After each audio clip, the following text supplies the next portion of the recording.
విద్యుత్ ఇవ్వడానికి, రైతులకు విద్యుత్ ఇవ్వడానికి ఉచితంగా 24 గంటల ఉచిత విద్యుత్ ఇవ్వడానికి అధ్యక్ష మేము ఖర్చు పెట్టింది సంవత్సరానికి 1000 కోట్ల రూపాయలు అధ్యక్ష.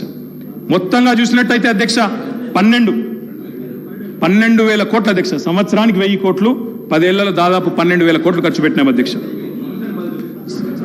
సంవత్సరానికి 10,000 కోట్లు మన్నించాలి అధ్యక్ష. విద్యుత్ ఉత్పత్తి సరఫరా వ్యవస్థను మెరుగుపరచడానికి, అస్తవ్యస్తంగా ఉన్న డిస్ప్రపోర్షనేట్గా ఉన్న డిస్ట్రిబ్యూషన్ చక్కగా చేయడానికి మేము పెట్టిన ఖర్చు అధ్యక్ష 98,726 కోట్లు అధ్యక్ష. మాటలతో, ఊకదంపుడు ఉపన్యాసాలతో, ఎటుబడితే అటు గావు కేకలతో విద్యుత్ సంస్థలను సరి చేయలేము అధ్యక్ష. పెట్టుబడి పెట్టాలి.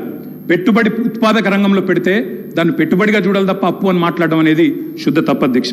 అధ్యక్ష మేము ఇంకొక లెక్క చెప్పాలి అధ్యక్ష. వారు మాకు అప్పజెప్పిపోయిన నాడు ఉన్న 400 kV సబ్స్టేషన్లు తెలంగాణలో 6, ఈరోజు 28 అధ్యక్ష. మేము 2014లో బాధ్యతలు చేపట్టిన నాడు 220 kV సబ్స్టేషన్లు 51. మేము కట్టింది 10 ఏళ్లలో మరొక 52, మొత్తం కలిపి ఈరోజు 103 220 kV సబ్స్టేషన్లు. 132 kV సబ్స్టేషన్లు నాడు 176, ఈరోజు 252. 33/11 kV సబ్స్టేషన్లు ఆనాడు 2138, ఈరోజు 3221. కరెంటు లైన్లు ఆనాడు హై టెన్షన్ లైన్లు తీసుకుంటే అధ్యక్ష 2014లో 16,379 కిలోమీటర్లు, ఈరోజు మేము దిగిపోయే నాటికి 28,446 కిలోమీటర్లు. లో టెన్షన్ లైన్లు ఆనాడు 4,89,000 కిలోమీటర్లు ఉంటే మేము దిగిపోయే నాటికి 6,52,000 కిలోమీటర్లు. మరి మేము పని చేసినామా లేదా? ఈ ఆస్తులు శాశ్వతంగా తెలంగాణకు దక్కుతాయా లేదా? మీరే ఆలోచించాలా, చూసే ప్రజలే ఆలోచించాలని చెప్పి నేను కోరుతా ఉన్నాను అధ్యక్ష. రైతు పొలం ఎండిపోకూడదు అనే ఒక కమిట్మెంట్తో ఆనాడు కేసీఆర్ గారు పడ్డ తపన అధ్యక్ష. ఓపెన్ మార్కెట్లో, ఎందుకంటే 2,700 మెగావాట్ల లోడ్తో ప్రారంభమైంది మా ప్రయాణం, అందుకే ఓపెన్ మార్కెట్కి పోయినాం. ఎంత ఖర్చైనా వెరవకుండా రైతు పొలం ఎండనీయకుండా 10 ఏళ్లు నడిపినాం అధ్యక్ష. ఒక్క సంవత్సరం కూడా క్రాప్ హాలిడే ఇవ్వకుండా నడిపిన ఘనత గౌరవ పెద్దలు కేసీఆర్ గారికి దక్కుతుంది అధ్యక్ష. అధ్యక్ష విదేశీ బొగ్గు దిగుమతితో ఎన్టీపీసీ లాంటి ఇతర సంస్థల కరెంట్ రేట్లు విపరీతంగా పెరిగినాయి అధ్యక్ష. పెరిగిన తర్వాత కూడా మరి వాళ్ళు మా మీద అదనపు భారం మోపినారు.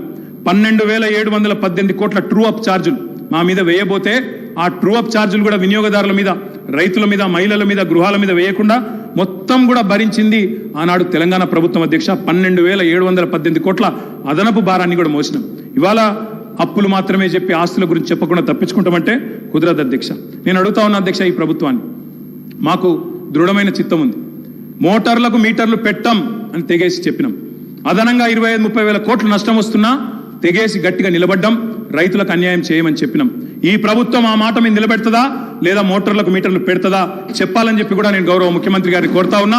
రాష్ట్రంలోని రైతులందరి పక్షాన కూడా తప్పకుండా ప్రశ్నిస్తా ఉన్నా. ఉచిత విద్యుత్తును ఊడగొట్టే పన్నాగాన్ని ప్రతిఘటించిన అధ్యక్ష. నేను ఒకటే కోరుతా ఉన్నా, కొత్తగా వచ్చిన ప్రభుత్వం ఒకటి కోరుతా ఉన్నా అధ్యక్ష, విద్యుత్ విషయంలో 3 గంటల కరెంటు, 10 HP మోటార్లు, ఆ మాటలు వినవద్దనే కోరుకుంటున్నాం అధ్యక్ష. 24 గంటల కరెంటే ఉండాలని కోరుకుంటున్నాం. వ్యవసాయానికి 24 గంటల కరెంటే ఉండాలా, గృహాలకు 24 గంటల కరెంటే ఉండాలా, పరిశ్రమలకు కూడా మళ్ళీ పవర్ హాలిడే ఇచ్చే దుస్థితి రాకూడదని కోరుతా ఉన్నాం. వారే పిలుపునిచ్చారు అధ్యక్ష. కరెంటు బిల్లులు కట్టొద్దు, మేము వచ్చేస్తున్నాం కట్టకండి అన్నారు. మరి రాష్ట్రంలో ప్రజలు కట్టబోవడం లేదు. మరి వెంటనే మీరు గృహజ్యోతి కార్యక్రమాన్ని ప్రారంభించి మరి ఆ ఇచ్చిన హామీని కూడా నెరవేర్చాలని చెప్పి కూడా నేను కోరుతా ఉన్నా అధ్యక్ష. వ్యవసాయం విషయానికి వస్తే అధ్యక్ష, ఆనాడు మీకు తెలుసు అధ్యక్ష, ఎండిన చెరువులు, ప్రాజెక్టులు కట్టలేదు, రకరకాల అవస్థలు. ఒక్కొక్క ప్రాజెక్ట్ SRSP కానీ అప్పర్ మానేరు, నా కాన్స్టిట్యున్సీ అధ్యక్ష, అప్పర్ మానేరు అధ్యక్ష 12 ఏళ్ళకు ఒకసారి నిండేది. కూడెల్లి వాగులో, మంజీరాలో నీళ్లే వచ్చేది కాదు అధ్యక్ష. ఆనాడు ఎన్నడూ ప్రాజెక్టుల విషయంలో పెద్దగా పట్టించుకోలేదు అధ్యక్ష. మరి ఇక నేను మళ్ళీ ఎక్కువ మాట్లాడినాను అంటారు అధ్యక్ష. నేను దాని జోలికి పోను. ఆ రోజు కాంగ్రెస్ పరిపాలనలో పరిస్థితి ఏంటంటే అధ్యక్ష, కొంతమంది రైతులది వాళ్ళ ఇంటి పేరే ఆఖరికి వ్యవసాయంలో వచ్చిన ఛాలెంజ్ల వల్ల వాళ్ళ ఇంటి పేర్లే మారిపోయిన పరిస్థితి. నల్గొండ పక్కకు మూషంపల్లి అని ఒక ఊరు ఉంటుంది అధ్యక్ష. ఆ ఊర్లో రామరెడ్డి గారు అని ఒక పెద్ద మనిషి, పాపం ఆయన 54 బోర్లు వడక ఆఖరికి ఆయన ఊళ్ళో ఆయన పెట్టిన పేరే బోర్ల రామరెడ్డి. బొక్కబోర్ల పడ్డ రామరెడ్డి, బొక్కబోర్ల పడ్డ వ్యవసాయం, బోర్ల రామరెడ్డి ఆయన ఇంటి పేరు అయిపోయింది అధ్యక్ష. అది ఆనాడు పరిస్థితి అధ్యక్ష, చుక్క నీరు రాని పరిస్థితి. అదేవిధంగా అధ్యక్ష మా శ్రీధర్ బాబు గారికి తెలుసు, ఆయన మంత్రిగా ఉండే ఆనాడు, నేను ఎమ్మెల్యేగా ఉంటే 2009-10లో. ఆ రోజు అధ్యక్ష వెంకటాపూర్ అనే ఊరు, ఎల్లారెడ్డిపేట మండలం, ఒక దళిత రైతు మునిగే ఎల్లయ్య అనే రైతు ఎరువుల కోసం లైన్లో నిలబడి సొమ్మసిల్లిపోయి అక్కడే మూర్ఛ వచ్చి మరణించిన పరిస్థితి. ఇదే నేనేం వక్రీకరిస్తలేను, ఏం వేరే చెప్తలేను అధ్యక్ష, ఉన్న వాస్తవాలే చెప్తా ఉన్నా. ఆ రోజు మీరు మంత్రిగా ఉన్నారు అధ్యక్ష. ఇట్లా ఎన్నో ఉన్నాయి అధ్యక్ష. వారి పరిపాలనకి మా పరిపాలనకి తేడా ఏంటంటే అధ్యక్ష, ఒక సంవత్సరం కిందట మా సురభి వాణీదేవి గారు ఎమ్మెల్సీ ఎన్నికల్లో నేను ప్రచారం చేస్తూ ఉంటే అధ్యక్ష, ఒకరోజు కాలేజీల యాజమాన్యాలతో మీటింగ్ పెట్టినాను. మీటింగ్ పెట్టినప్పుడు అందరు యాజమాన్యాలు వచ్చినారు. వస్తే నేను కొద్దిసేపు ఉపన్యాసం చెప్పి మేము బాగా పనిచేస్తున్నాం మాకు ఓటేయండి అని చెప్పి పొద్దున బ్రేక్ఫాస్ట్ మీటింగ్ వాళ్ళందరూ చాలా గంభీరంగా ఉన్నారు సార్. గంభీరంగా ఉంటే నాకు అనుమానం వచ్చింది, వీళ్ళు ఓట్లు వేస్తారా లేదా ఏం సంగతి అని చెప్పి అక్కడ పెద్ద మనిషి దగ్గర పోయి అడిగినాను సార్. అయ్యా పెద్ద మనిషి, మరి మీరేం సార్ ఇంత సీరియస్గా ఉన్నారు, ఓటు వేస్తారా లేదా అని అడిగిన. ఆయన అన్నారు, ఒక్క నిమిషం మైక్ ఇస్తారా నాకు అన్నారు. తీసుకోండి అని చెప్పినాను సార్. ఆయన పేరు అధ్యక్ష, ఆ పెద్ద మనిషి పేరు కృష్ణారెడ్డి గారు. మన ఐతవోలోనే ఊరు, మన మహబూబ్ నగర్ జిల్లా, పూర్వ మహబూబ్ నగర్ జిల్లా, ప్రస్తుత నాగర్ కర్నూలు జిల్లా అధ్యక్ష. ఆయన గొప్ప మాట చెప్పినారు అధ్యక్ష. ఆయన ఏమన్నారంటే, నా పేరు కృష్ణారెడ్డి అండి, నేను ఎస్విఎస్ అనే మెడికల్ కాలేజ్ నడుపుతాను మహబూబ్ నగర్ జిల్లాలో. మరి ఒకప్పుడు నా ఊరిలో ఏమయ్యా కృష్ణారెడ్డి నీ చేను ఎక్కడ ఉంది అంటే చెరువు కింద ఉంది అని చెప్పేటోన్ని, కానీ కేసీఆర్ గారి ప్రభుత్వం వచ్చిన తర్వాత నా చేను చెరువు కింద లేదు, నా చేను కిందికే చెరువు వచ్చింది అని ఆ కృష్ణారెడ్డి గారు చెప్పారు అధ్యక్ష. ఇది నేను చెప్పేదేమి అతిశయోక్తి కాదు అధ్యక్ష. కావాలంటే ఆ కృష్ణారెడ్డి గారిని పిలిపించి మీరు కూడా అడగొచ్చు, వారే చెప్తారు అధ్యక్ష. ఒక్క మాట అధ్యక్ష, ఇవాళ తెలంగాణలో పుట్ల కొద్ది పంటలు, ఎటు చూసినా ధాన్యం గుట్టలు అధ్యక్ష. ఎక్కడ పోయినా ఏ రోడ్డు కన్నా పోండి అధ్యక్ష మీరు రాష్ట్రంలో ధాన్యం గుట్టలు, రైతుల కళ్ళం నిండా గింజలు అధ్యక్ష. డిస్టర్బ్ చేశారు వాళ్ళే. అయినా మీరు నా మొదటి స్పీచ్ మీరు స్పీకర్ అయిన తర్వాత మీరు అగ్రికల్చర్ సార్, అది కూడా రైతుల సబ్జెక్ట్, నేనేమి సబ్జెక్టు మాట్లాడుతున్నా తప్ప ఎక్కడ పోవట్లేదు. I'm speaking strictly on subject sir, విమర్శలు కూడా నేను చేయట్లేదు అధ్యక్ష. రైతు కళ్ళం నిండా గింజలు ఉన్నాయి, పల్లెం నిండా మెతుకులు ఉన్నాయి సార్. దేశానికే గుమ్మిగా మారింది సార్ ఇవాళ తెలంగాణ. అన్నమో రామచంద్ర అని ఏడ్చిన తెలంగాణ అధ్యక్ష ఇవాళ దేశానికి అన్నం పెట్టే స్థాయికి వచ్చింది. ఒక మాటలో చెప్తా అధ్యక్ష, 2014లో ఆనాడు మొత్తం ప్రభుత్వం సేకరించిన ధాన్యం, సివిల్ సప్లైస్ కార్పొరేషన్ ద్వారా ఆనాడు ప్రభుత్వం సేకరించిన ధాన్యం, వరి ధాన్యం అధ్యక్ష 2014లో 2 పంటలు కలిపి, వానాకాలం యాసంగి కలిపి 24 లక్షల మెట్రిక్ టన్నులు సార్. పోయిన సంవత్సరం అధ్యక్ష 2022-23లో మరి మా ప్రభుత్వం వచ్చిన తర్వాత 10 ఏళ్ళు మేము తీసుకున్న చర్యల వల్ల మరి 1,30,00,000 మెట్రిక్ టన్నుల ధాన్యాన్ని సేకరించే స్థాయికి సివిల్ సప్లైస్ కార్పొరేషన్ ఎదిగింది అధ్యక్ష. 9 ఏళ్లలో రైతుల నుంచి 1,30,000 కోట్ల విలువ చేసే ధాన్యాన్ని కొనుగోలు చేసినాం. పంటల విస్తీర్ణాన్ని 1,31,00,000 ఎకరాల నుంచి 2,68,00,000 ఎకరాలకు చేర్చింది కేసీఆర్ గారి ప్రభుత్వం అధ్యక్ష. ఎట్లా సాధ్యమైంది అధ్యక్ష ఇది? కడుపు నిండా కరెంటు, 2 పంటలకు పెట్టుబడి, 31,000 కోట్ల రుణమాఫీ, మిషన్ కాకతీయ, ఇంకా చెప్పాలంటే చాలా ఉన్నాయి అధ్యక్ష. కొత్త గోడౌన్లు, కొత్తగా ఎన్నో కార్యక్రమాలు ఉన్నాయి. నేను అనేది ఒకటే అధ్యక్ష, మీరు మాట ఇచ్చారు, రైతు భరోసా అన్నారు. డిసెంబర్ 9 నాడే 15,000 ఇస్తాం, ఒక 4 రోజుల తర్వాత ఆగితే 10,000 కాదు 15,000 పడతాయన్నారు. కేసీఆర్ ఓడిపోతే 15,000 వస్తాయన్నారు. మరి రైతులు ఎదురు చూస్తున్నారు, వేయాలని కోరుతా ఉన్నాం. అదేవిధంగా మీరు చెప్పారు 2 లక్షల రుణమాఫీ ఏకకాలంలో సింగిల్ స్ట్రోక్ చేస్తామన్నారు. 24 గంటలు అన్నారు, 24 రోజుల్లోనే చేయమని చెప్పి రాష్ట్రంలో లక్షలాది మంది రైతుల తరపున కోరుతా ఉన్నారు. అదేవిధంగా అప్పు లేకపోతే అర్జెంటుగా బ్యాంకుకు పోండి, 2 లక్షల వరకు లోన్ తెచ్చుకోండి అని స్వయంగా ముఖ్యమంత్రి గారు, ఆనాటి పిసిసి అధ్యక్షుడు వారే పిలుపునిచ్చినారు. ఆయన పిలుపుని అందుకొని స్ఫూర్తి తీసుకొని రైతులు లోన్లు తెచ్చుకున్నారు, ఎదురు చూస్తున్నారు. మరి వెంటనే 2 లక్షల రుణమాఫీ జరుగుతుందని. అదేవిధంగా అధ్యక్ష రైతు బీమా పెట్టాం, ఇంకా చాలా కార్యక్రమాలు చేసినాం. మీరు కౌలు రైతులకు కూడా బీమా అన్నారు, తప్పకుండా చేయండి, వీళ్ళు వెల్కమ్ ఇట్. ఇంకొక మాట కూడా నేను చెప్తా ఉన్నా అధ్యక్ష, వ్యవసాయం విషయానికి వస్తే నాకు బాధ ఎక్కడ అనిపించిందంటే అధ్యక్ష, నిన్న గవర్నర్ ప్రసంగంలో పౌర సరఫరాల శాఖ గురించి కూడా అసత్యాలు చెప్పారు అధ్యక్ష, సత్యదూరమైన విషయాలు చెప్పారు. 56,000 కోట్ల అప్పులున్నాయి సివిల్ సప్లైస్ కార్పొరేషన్కి అని చెప్పినారు. మంత్రి గారు లేరు కానీ చెప్తాను అధ్యక్ష, ఇది శుద్ధ సత్యదూరమైన మాట అధ్యక్ష.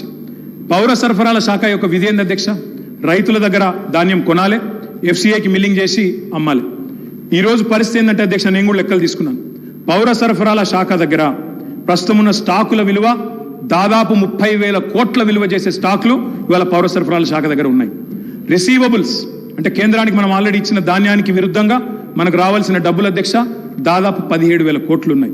అంటే 2 కలిపితేనే 47,000 కోట్ల రూపాయలు అయితే స్టాకుల రూపంలో లేదా రిసీవబుల్స్ రూపంలో మీ దగ్గర ఉన్నాయి. కానీ మీరేం చేస్తున్నారు అధ్యక్ష? ఆ వీటిని చూపెట్టకుండా, రిసీవబుల్స్ చూపెట్టకుండా, స్టాక్ యొక్క మార్కెట్ వాల్యూ చెప్పకుండా 56,000 కోట్ల అప్పులు అని చెప్తా ఉన్నారు అధ్యక్ష. అప్పులు కూడా ఎక్కడ ఉంటాయి అధ్యక్ష? సివిల్ సప్లైస్ కార్పొరేషన్కి. రైతు దగ్గర మనం పంట కొంటాం, కొన్న తర్వాత వాళ్ళకి పైసలు ఇవ్వాలి, మనం మిల్లింగ్ చేసి మళ్ళీ ఎఫ్సిఐకి ఇవ్వాలి. ఎఫ్సిఐ నుంచి పైసలు వచ్చే వరకు 4-5 నెలలు అవుతుంది సార్, అప్పుడప్పుడు 6-7 నెలలు కూడా అవుతుంది. ఆ ఇంటరిమ్ పీరియడ్లో రైతుకు మనమే పైసలు ఇస్తాం కాబట్టి ఆ మిత్ ఏదైతే జరుగుతుందో దాని మీద వచ్చిన దాన్ని కూడా అప్పు కింద చూపెట్టే పరిస్థితి చేసినారు అధ్యక్ష. అంటే 7-8 వేల కోట్ల అప్పు లేదా 9,000 కోట్ల అప్పు ఉంటే అది కూడా ఎందుకు వచ్చింది అధ్యక్ష? రైతుకు మిత్తి దాకొద్దు, రైతుకు సకాలంలో పేమెంట్ ఇవ్వాలని చెప్పి మేము చేసిన ప్రయత్నాన్ని అభినందించకపోగా ఇవాళ ఈ రకంగా బట్టగాల్చి మీదేసే ప్రయత్నం ఏదైతే చేస్తా ఉన్నారో ఇది కరెక్ట్ కాదు. అధ్యక్ష ఇంకొక మాట అధ్యక్ష, అప్పుల గురించి చెప్పారు. ఇంకొక మాట అన్నారు అధ్యక్ష, చాలా బాధాకరం. ఏమన్నారు అధ్యక్ష? ఎంత దారుణమైన మాట అంటే, ఇందాక దారుణమైన ప్రసంగం ఎందుకన్నా అంటే ఎంత మాట అన్నారు అధ్యక్ష? రాష్ట్రం దివాలా తీసింది అన్నారు అధ్యక్ష. దివాలా తీసింది రాష్ట్రం కాదు అధ్యక్ష, దివాలా తీసింది మీ రాజకీయ ప్రసంగం అధ్యక్ష. దివాలా కోరు ప్రసంగం అది. ఎందుకంటున్నా అధ్యక్ష అంటే ఇట్స్ పొలిటికలీ ఇంటెలెక్చువలీ బ్యాంక్రప్ట్ స్పీచ్ అది అధ్యక్ష. నేను ఒక్క మాట చెప్తాను అధ్యక్ష. ఎట్లుందంటే తెలంగాణలో సామెత ఉంటుంది సార్, గుమ్మి నిండా వడ్లు ఉండాలి, గూటం వల్ల పిల్లలు ఉండాలన్నట్టు. గుమ్మి నిండా వడ్లు అట్లే ఉండాలి భద్రంగా, పిల్లలు మాత్రం గూటాలు లెక్క తయారు కావాలన్నట్టు. అవుతుందా సార్? గుమ్మిలో వడ్లు కొంత తీస్తేనే కదా పిల్లలకు కొంత పెట్టగలిగేది. అందుకే అంటా ఉన్నా అధ్యక్ష, నేను ఇవాళ తెలంగాణ తన ఆర్థిక పరపతిని వినియోగించుకొని బ్రహ్మాండంగా భవిష్యత్తు మీద పెట్టుబడి పెట్టింది, క్యాపిటల్ ఎక్స్పెండిచర్ చేసింది. మేము ఇవాళ చేసిన ప్రయత్నం వల్ల ఏం జరిగింది అధ్యక్ష? బ్రహ్మాండంగా ఈరోజు 1-2 కాదు అధ్యక్ష, కేంద్ర ప్రభుత్వ సంస్థలే చెప్తా ఉన్నాయి, Telangana per capital income highest in the country అనే మాట స్వయంగా రిజర్వ్ బ్యాంక్ ఆఫ్ ఇండియా చెప్తా ఉంది. ఏ స్టేట్లో లేని పర్ క్యాపిటల్ తలసరి ఆదాయం తెలంగాణదని చెప్తా ఉంది అధ్యక్ష. మరి అప్పు అంటారు, అప్పు చేసి మేము దేని మీద పెట్టినాం అధ్యక్ష? అప్పు అంటారు, ఆస్తుల గురించి చెప్పరు అధ్యక్ష. నెట్వర్త్ చూడరు, నెట్వర్త్ గురించి చెప్పరు. అప్పు చేసి మీలాగా పప్పు పిల్లలు వంచలేదు మేము. అప్పు చేసి చెప్తాను సార్, కాళేశ్వరం తొందర ఎందుకు పడుతున్నాం? చెప్తా తొందర ఎందుకు పడుతున్నాం? బరాబర్ చెప్తా. రాజగోపాల్,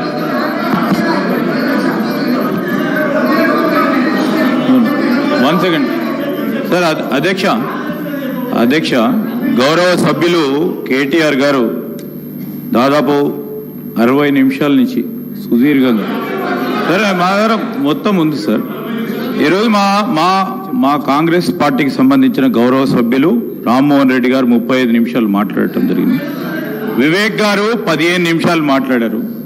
ఇప్పటి వరకు కేటీఆర్ గారు 57 నిమిషాలు, అంటే మా సభ్యుల కంటే ఎక్కువ సమయం స్పీకర్ గారు మీకు కేటాయింపు చేయడం జరిగింది.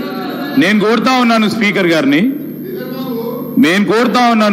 గారిని ఇంటరప్షన్ ఓన్లీ 22 మినిట్స్.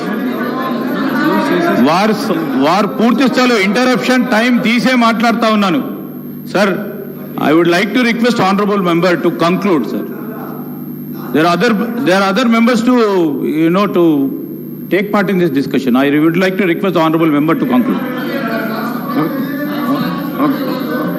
ఒక్క నిమిషం గౌరవ కేటీఆర్ గారు, ఒక్క నిమిషం.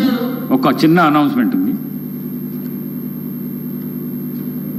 I am to announce to the House that I have nominated the following members to be on the panel of chairman for the first session: Sri Revula Prakash Reddy, Sri Balu Nayak, Sri Kausar Mainuddin, Sri Kunamaneni Sambashivaravu. Sir, KTR garu. Speaker sir 55 నిమిషాలు మాట్లాడానన్నారు అధ్యక్ష. 50 నిమిషాలు వారే మాట్లాడారు అధ్యక్ష. 5 మంత్రులు 50 నిమిషాలు తీసుకున్నారు. నేను కేవలం 5-10 నిమిషాలే మాట్లాడాను సార్. అసలు అయినా ఇంకోటి సార్, మేము 6 శాసనసభ్యులు ఇక్కడ బట్టన్న శ్రీధర్ అని ఇక్కడ ఉంటే 6 ఉంటే కూడా గంటన్నర మాట్లాడింది సార్. మా బట్టన్న ఆ రోజు అద్భుతంగా ప్రసంగించినారు కాబట్టి ఇవాళ మీరు అధికారంలోకి వచ్చారు. మీరు ముఖ్యమంత్రి ఉంటారు అనుకున్నాను, లేరు మీరు కానీ. బట్ మీరు అద్భుతంగా మాట్లాడినారు ఆ రోజు, మీ పర్ఫార్మెన్స్ బాగుండే బట్టన్న, అందుకే వచ్చినారు అధ్యక్ష. నేను అనేది ఒకటే అధ్యక్ష, శ్రీధర్ బాబు గారిని కూడా నేను కోరుతా ఉన్నా, మీరు లెజిస్లేటివ్ అఫైర్స్ మినిస్టర్గా ఉన్నారు శ్రీధర్ బాబు గారు. ఇప్పుడు టైం కేవలం 12:30 అవుతుంది. మనం ప్రజలకు సబ్జెక్ట్ ఇంతకంటే పెద్ద సబ్జెక్ట్ ఏముంటుంది అధ్యక్ష? ఇప్పుడు మీరు కావాలంటే రాత్రి 12:30 దాకా మీరు నడపండి, మేము ఇక్కడే ఉంటాం. 12:30 దాకా కౌన్సిల్ రేపు నడపండి సార్. మేము నడపలేదా 1 గంట వరకు రాత్రి హౌస్ నడపలేదా? శ్రీధర్ బాబు గారు మీరు లేరా? మీరు బేజారా వెళ్ళిపోయిన మధ్యలో, కానీ మేము నడిపినాం, మీరు బేజారా వెళ్ళిపోయాను అధ్యక్ష. నేను ఒకటే అంటా ఉన్నా అధ్యక్ష, విద్యుత్ విషయంలో, అప్పుల విషయంలో వారు మాట్లాడిన మాటలు, అప్పుల విషయంలో ఒక మాట చెప్పాలి అధ్యక్ష. ఇక్కడున్న 57 మంది కొత్త సభ్యులు ఉన్నారు అధ్యక్ష. They need to understand this. ఎందుకంటే అధ్యక్ష ఇంకొక రిక్వెస్ట్ కూడా మా సభ్యుల తరపున, కొత్త సభ్యుల తరపున కూడా నేను కోరుతా ఉన్నా అధ్యక్ష. కొత్త సభ్యులకు దయచేసి మీరు, ఎందుకంటే చాలా మంది, నేను కూడా కొత్తగా సభ్యుడైనప్పుడు నిజంగా ఎమ్మెల్యే ఏం చేయాలనేది కూడా అవగాహన ఉండదు సార్. కొన్ని రోజులు ఏం చేయాలా, ఎంతవరకు చేయాలనేది కొన్ని రోజులు తెలియదు. మీరు కూడా దయచేసి స్పీకర్ గారు, కొత్తగా లెజిస్లేటివ్ అఫైర్స్ మినిస్టర్ గారు, ఒక 3-4 డేస్ ఓరియంటేషన్ కూడా పెట్టండి. మీ సభ్యులు ఉన్నారు, మా సభ్యులు ఉన్నారు, కొత్త వాళ్ళు చాలా మంది ఉన్నారు. సీనియర్లతో కొంతమందితో చెప్పించండి, వాళ్ళకు కూడా లాభం జరుగుతుంది, సభ కూడా మంచిగా నడుస్తుంది. కాబట్టి దయచేసి ఆ దిశగా మీరు కూడా ఆలోచన చేయాలని కోరుతా ఉన్నా అధ్యక్ష. అధ్యక్ష, అప్పులను ఎన్నడూ వేరుగా చేసి చూడడం తప్పు అధ్యక్ష. అప్పులు ఆస్తులు జనరల్గా ఎక్కడైనా కూడా ఎట్లా చూస్తారు అధ్యక్ష అంటే డెట్ జీడిపి కలిపి చూస్తారు. డెట్ ఎంత ఉంది, అప్పు ఎంత ఉంది, జీడిపి పరిమాణం ఎంత ఉందని చూస్తారు. ఇవాళ రేషియో కనుక మీరు చూసినట్టయితే, నిష్పత్తి కనుక చూసినట్టయితే 2-3 ఎగ్జాంపుల్ చెప్తాను సార్. ప్రపంచంలోనే అగ్రరాజ్యం మరి అమెరికా అధ్యక్ష మనందరికీ తెలుసు. అమెరికా యొక్క డెట్ జీడిపి రేషియో అధ్యక్ష 123%, 123%. Japan is the second largest economy in the world sir. Japan యొక్క డెట్ జీడిపి రేషియో 215%. భారత ప్రభుత్వం యొక్క డెట్ జీడిపి రేషియో 57%. తెలంగాణ యొక్క debt GSDP ratio 27.8% only. I humbly request all of you, దయచేసి మనం ఎంత రాజకీయంగా ఎన్ని మాటలని అనుకోవచ్చు, కానీ ఇవాళ నేను చెప్పేది నా సొంత కవిత్వం కాదు అధ్యక్ష. This is the latest RBI report. I'm happy to furnish it to all the honourable members sir. మీరు నిన్నగాక మొన్న రిలీజ్ చేశారు. Highest GSDP in the country 5,05,000 కోట్ల నుంచి 13,27,000 కోట్లకు పెరిగింది అని గొప్పగా మా బట్టన్న తర్వాత ముఖ్యమంత్రి గారు ఫోటో పెట్టి నిన్నగాక మొన్ననే రిలీజ్ చేసినారు. పర్ఫార్మెన్స్ మాది, ఫోటోలు వాళ్ళవి, పర్వాలేదు సార్, ఏమి ఇబ్బంది లేదు. కానీ నంబరే కదా సార్ అధ్యక్ష. ఇంకొక మాట అధ్యక్ష, లయబిలిటీస్ చూసుకుంటే, డెట్ చూసుకుంటే, అప్పు చూసుకుంటే అధ్యక్ష కింది నుంచి 28 రాష్ట్రాలు సార్ దేశంలో. 28 రాష్ట్రాల్లో ఇవాళ అప్పుల్లో ఎక్కడుంది తెలంగాణ అంటే 24వ ర్యాంకులో ఉంది సార్. 24వ ర్యాంక్. ఆర్థిక మంత్రి గారు ఇక్కడే ఉన్నారు. నేను తప్పు చెప్తే వారు సరి చేయవచ్చు. ఆర్బీఐ రిపోర్ట్ వారికి కూడా పంపిస్తాను. ఇది పంపించం, ఆర్బీఐ రిపోర్ట్ పంపిస్తాను ఆర్థిక మంత్రి గారికి స్పీకర్ గారి ద్వారా. దయచేసి చూడాలని చెప్పి నేను కోరుతా ఉన్నాను అధ్యక్ష. ఇవాళ లేనిది ఉన్నట్టు, ఉన్నది లేనట్టు, రాష్ట్రం అప్పుల పాలైపోయిందని మాట్లాడుతూ ఉన్నారు అధ్యక్ష. ఇది కరెక్ట్ కాదు అధ్యక్ష. అదే అధికారులు, మీకు కొత్త అధికారులు ఎవరు లేరు, అదే ఐఏఎస్ అధికారులు నిన్నటిదాకా మాతో పనిచేసిన వాళ్ళు, రామకృష్ణారావు గారు, శ్రీదేవి గారు, రొనాల్డ్ రాజు గారు, వాళ్ళే మీకు అదే చెప్తారు, కొత్తదేం చెప్పలేరు అధ్యక్ష. ఇప్పుడు వడ్డీల భారం కూడా మీరు తీసుకుంటే, వడ్డీల చెల్లింపు కూడా ఇతర రాష్ట్రాలతో పోలిస్తే మనకు చాలా తక్కువ. అర్థవంతమైన అప్పు కాబట్టే, డెట్ సస్టైనబిలిటీ ఇండికేటర్స్ కూడా కీలకం కాబట్టే ఆర్బీఐ కూడా రాష్ట్రాలన్నిటి మీద విశ్లేషణ చేసింది అధ్యక్ష. ఇది ఆర్బీఐ రిపోర్ట్ అధ్యక్ష. I would like to request the honourable finance minister, deputy chief minister గారు to pay attention to this అధ్యక్ష. స్టేట్ ఓన్డ్ ట్యాక్స్ రెవెన్యూస్ అంటే రాష్ట్రం కేంద్రం మీద ఆధారపడకుండా సొంత పరపతి ద్వారా సంపాదించుకునే పైసలను ఎస్ఓటిఆర్ అంటారు, స్టేట్ ఓన్డ్ ట్యాక్స్ రెవెన్యూస్ అధ్యక్ష. స్టేట్ ఓన్డ్ ట్యాక్స్ రెవెన్యూస్ 2015-16లో 76.4% ఉండేది, అంటే మీరు అప్పచెప్పిపోయినాడు. కానీ మేము సరిగ్గా నడిపినాం కాబట్టే కోవిడ్ తర్వాత కూడా భారతదేశంలో ఇవాళ second highest in the entire country 84.2%తో స్టేట్ ఓన్డ్ ట్యాక్స్ రెవెన్యూస్ లో భారతదేశంలో 2వ స్థానంలో తెలంగాణ ఉన్నది అధ్యక్ష. కేవలం డెట్టు ఇది మాత్రమే కాదు అధ్యక్ష. తెలంగాణ ఎన్ని విజయాలు సాధించిందంటే మల్టీ డైమెన్షనల్ పావర్టీ, బహుముఖ పేదరికాన్ని తగ్గించే దానిలో భారతదేశంలో అత్యంత ప్రభావవంతంగా పనిచేసింది తెలంగాణ అని. రాజకీయాల కోసం మమ్మల్ని విమర్శ చేయాలంటే చేయండి, కానీ రాష్ట్రాన్ని దయచేసి అబాసుపాలు చేయవద్దని చెప్పి నేను గౌరవ అధికార పార్టీ సభ్యులను కోరుతా ఉన్నా, అధికారంలో ఉన్న మంత్రులను కూడా కోరుతా ఉన్నా అధ్యక్ష. రైతుల ఆత్మహత్యలు ఇది నేను చెప్తున్న మాట కాదు అధ్యక్ష, ఇది కూడా NCRB data, national crime records bureau. పూర్తి స్థాయిలో రైతుల ఆత్మహత్యలు ఇవాళ దాదాపుగా 0 అయింది. ఎక్కడ అంటే ఇది కూడా అధ్యక్ష, ఇది తెలంగాణ రాష్ట్రం అని చెప్పి స్వయంగా ఎన్సీఆర్బీ చెప్తుంది అధ్యక్ష, నాది కాదు అధ్యక్ష. మీరు అన్ఎంప్లాయ్మెంట్ గురించి బాగా మాట్లాడినారు. అన్ఎంప్లాయ్మెంట్ ద్వారా వచ్చిన సూసైడ్స్ లో ఇవాళ లోయెస్ట్ ఎక్కడ ఉంది అంటే అధ్యక్ష 2020 సంవత్సరంలో 23 మంది ఆత్మహత్య చేసుకున్నారు తెలంగాణలో, 23లో 28 మంది, 22లో 28 మంది, అదేవిధంగా ఇంకొకటి చూస్తే 6 మాత్రమే అధ్యక్ష. You said sir, I will conclude in 5 minutes sir, please give me 5 minutes అధ్యక్ష. అప్పుల విషయానికి వస్తే అధ్యక్ష, ఆర్బీఐ చెప్పిన లెక్కలే ప్రామాణికం. ఆయన ఇంకోటి సార్ శ్వేతపత్రాలు అంటున్నారు అధ్యక్ష. నేనేమంటున్నా అధ్యక్ష, every year controller and auditor general మీకు ప్రతి సంవత్సరం బట్టి గారు ఉన్నారు, శ్రీధరన్ ఉన్నారు ఇదే హౌస్లో. మీకు ఎవ్రీ ఇయర్ బడ్జెట్లో మీకు బ్రహ్మాండంగా ఇచ్చాము, ఎవ్రీ ఇయర్ ఆడిటెడ్ రిపోర్ట్స్ ఇచ్చాము. అవి కాదా శ్వేతపత్రాలు? కొత్త శ్వేతపత్రాలు ఎడికెళ్ళి వస్తే మీరు కొత్తగా ఏం పెడతారు? ఇంకా నాకు తెలియక అడుగుతా అధ్యక్ష. డిస్కమ్ల రిపోర్ట్లు ఎవ్రీ ఇయర్ ఇచ్చాము, ప్రతి సంస్థ, ప్రతి corporation report every year we have tabled here. కాదంటారా చెప్పండి, legislative affairs minister should tell us అధ్యక్ష. ఇది ఏది జరగనట్టు 9 ఏళ్ళు మేమంతా దాచిపెట్టినట్టు, మీరేదో బయట పెడుతున్నట్టు వెలికి తీసి అధ్యక్ష, మీరు అల్టిమేట్గా చేసేది ఏంటంటే కొండను దవ్వి ఎలుకని పడతారు తప్ప ఏముండదు అలా. కొండను దవ్వి ఎలుకని కూడా పట్టే ఉండదు, ఏమి జరగదు అధ్యక్ష. Sir, I'm strictly speaking on the subject అధ్యక్ష. నేను ఒక్క మాట సహనం ఉండాలా. ప్రతిపక్షాలు మాట్లాడితే ప్రజల తరపున మాట్లాడితే వినే ఓపిక సహనం ఉండాలా. మేము కూడా తక్కువ లేము, మేము 39 మంది ఉన్నాం. మొత్తంగా చూస్తే ప్రతిపక్షంలో 54 మంది ఉన్నాం, మీరు 65 మంది ఉన్నారు. కాబట్టి దయచేసి ఓపిక ఉండాలా, వినాలా. అధ్యక్ష, మేము కేంద్రం గ్రాంట్ల మీద కూడా మేము ఆధారపడలేదు అధ్యక్ష, ఎందుకంటే వాళ్ళు ఎట్లా వివరం తెలుసు. జిఎస్టీ పరిహారం కూడా అత్యంత తక్కువ తీసుకున్న రాష్ట్రం ఏదంటే తెలంగాణ. సొంత పన్నుల ఆదాయంలో number 2 in the country Telangana. Per capital expenditure highest in the country, capital expenditure highest in the country. Asset creation లో ఖర్చు పెట్టేది తెలంగాణ. ఆర్థిక వనరులను సమీకరించుకునే వెసులుబాటు ఉన్నప్పుడు తప్పకుండా వినియోగించుకోవాలి, వినియోగించుకోకపోతే తప్పైతుంది. అధ్యక్ష, నేను ఇంకొక మాట అంటున్నా, ప్రభుత్వ పెట్టుబడితో సార్ కంప్లీట్ చేయండి. కంక్లూడింగ్ సార్, అంత అసహనం ఎందుకు సార్? Rescue sir. సార్ నేను సబ్జెక్ట్ మాట్లాడుతున్నాను సార్, నేనేం వేరే మాట్లాడుతున్నారు. మీకు ఇచ్చిన సమయం కూడా అయిపోతుంది సార్. ఎట్లా సార్, మేము 39 మంది ఉన్నాం, ఒక్కనే సభ్యుని మాట్లాడుతున్నాను. అందుకే మీకు చాలా సమయం ఇచ్చినాం. వాళ్ళ 5 మంత్రులు డిస్టర్బ్ చేశారు సార్.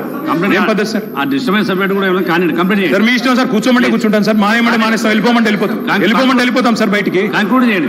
ఏం సార్ ఇది? కంప్లీట్ చేయండి sir. Investment into productive sector, investment into productive sector is not debt sir.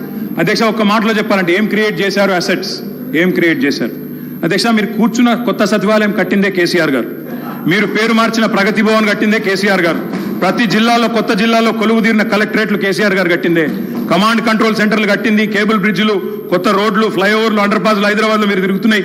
ఇవన్నీ తరగని ఆస్తులు, మీకోసం రాష్ట్ర ప్రజల కోసం ఇచ్చిన ఆస్తులు.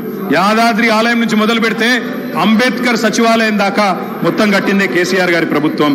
అదేవిధంగా అధ్యక్ష, 33 జిల్లాలుంటే అధ్యక్ష, ఉత్తమన్న నవ్వుతున్నారు అధ్యక్ష, వారు ఉన్నప్పుడు మంత్రిగా సూర్యాపేటలో మెడికల్ కాలేజ్ లేదు అధ్యక్ష, కానీ సూర్యాపేటలో మెడికల్ కాలేజ్ పెట్టింది ఎవరు అధ్యక్ష? కేసీఆర్ ప్రభుత్వం కాదా? నల్లగొండలో మెడికల్ కాలేజ్ పెట్టింది ఎవరు అధ్యక్ష? కేసీఆర్ ప్రభుత్వం కాదా? వికారాబాద్ జిల్లా చేసింది ఎవరు అధ్యక్ష? కేసీఆర్ ప్రభుత్వం కాదా? అధ్యక్ష, ఇవన్నీ వాస్తవాలు, ప్రజలు వింటున్నారు. అధ్యక్ష, మేము మిషన్ భగీరథ అనే కార్యక్రమం తీసుకున్నాం, ఇంటింటికి నీళ్ళు ఇచ్చాం, దానికోసం అప్పు చేశాం. అది తప్పంటారా? భవిష్యత్తు మీద పెట్టుబడి అంటారా? కరువును శాశ్వతంగా తరిమి కొట్టే కాళేశ్వరం ప్రాజెక్టు కట్టాం, పాలమూరు రంగారెడ్డి ఎత్తిపోతల పథకం కట్టాం, దానికోసం అప్పు చేశాం, రాష్ట్ర ప్రజల కోసం చేసినాం. అది అప్ప పెట్టుబడా? ప్రజలు ఆలోచించాలా. కొత్తగా మెడికల్ కాలేజీలు, కొత్తగా హాస్పిటళ్లు, అదేవిధంగా జిల్లాలలో హైదరాబాద్లో టిమ్స్, ఇవన్నీ కట్టాం.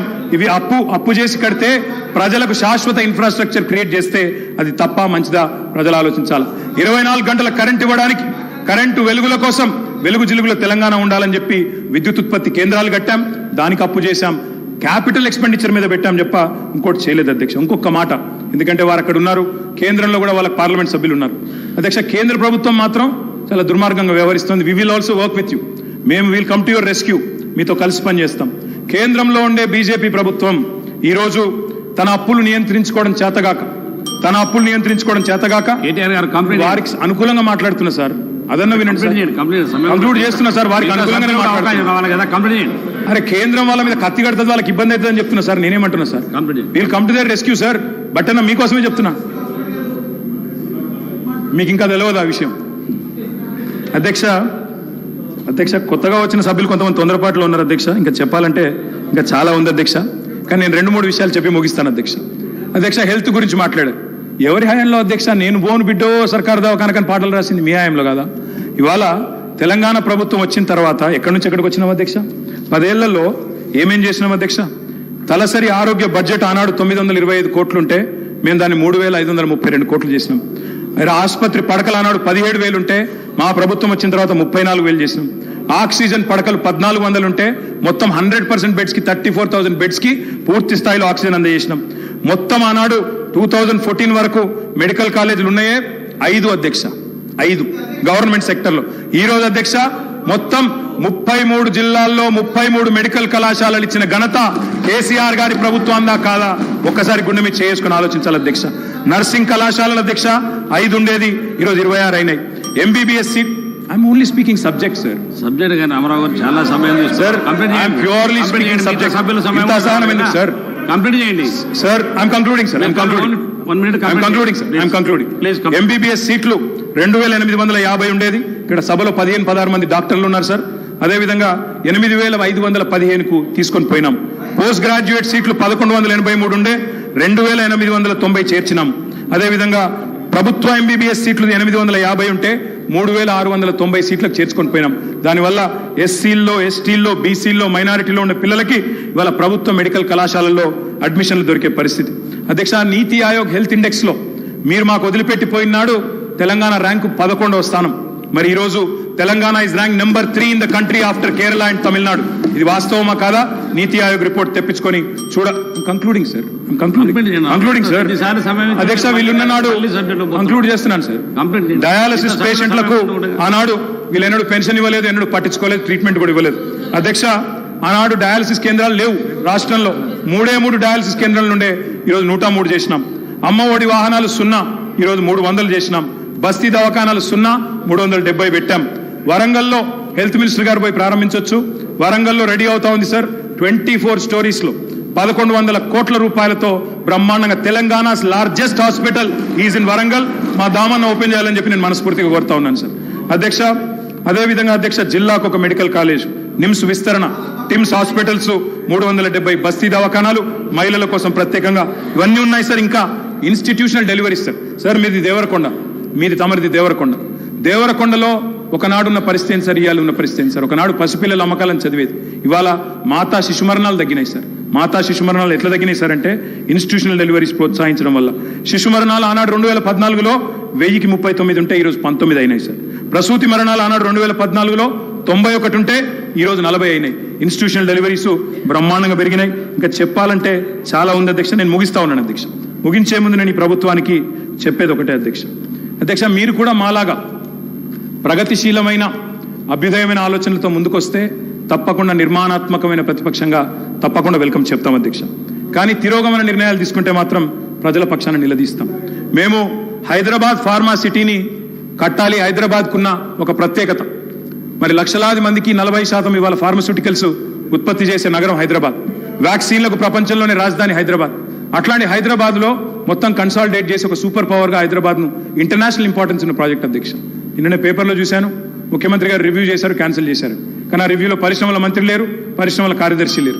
మరి ఇది మంచిది కాదు అధ్యక్ష. ఇది రాష్ట్రానికి మంచిది. మా మీద కక్షతో ఒక మంచి ప్రాజెక్ట్ రాష్ట్రానికి దూరం చేయకండి సార్. నేను కంప్లీట్ చేయండి సార్. మీకు ఇంత సమయం ఇచ్చా, 3 సార్లు ఇచ్చిన మీకు సమయం. మీరు అడుగుతున్నా కూడా కంప్లీట్ చేయమని చెప్పాను.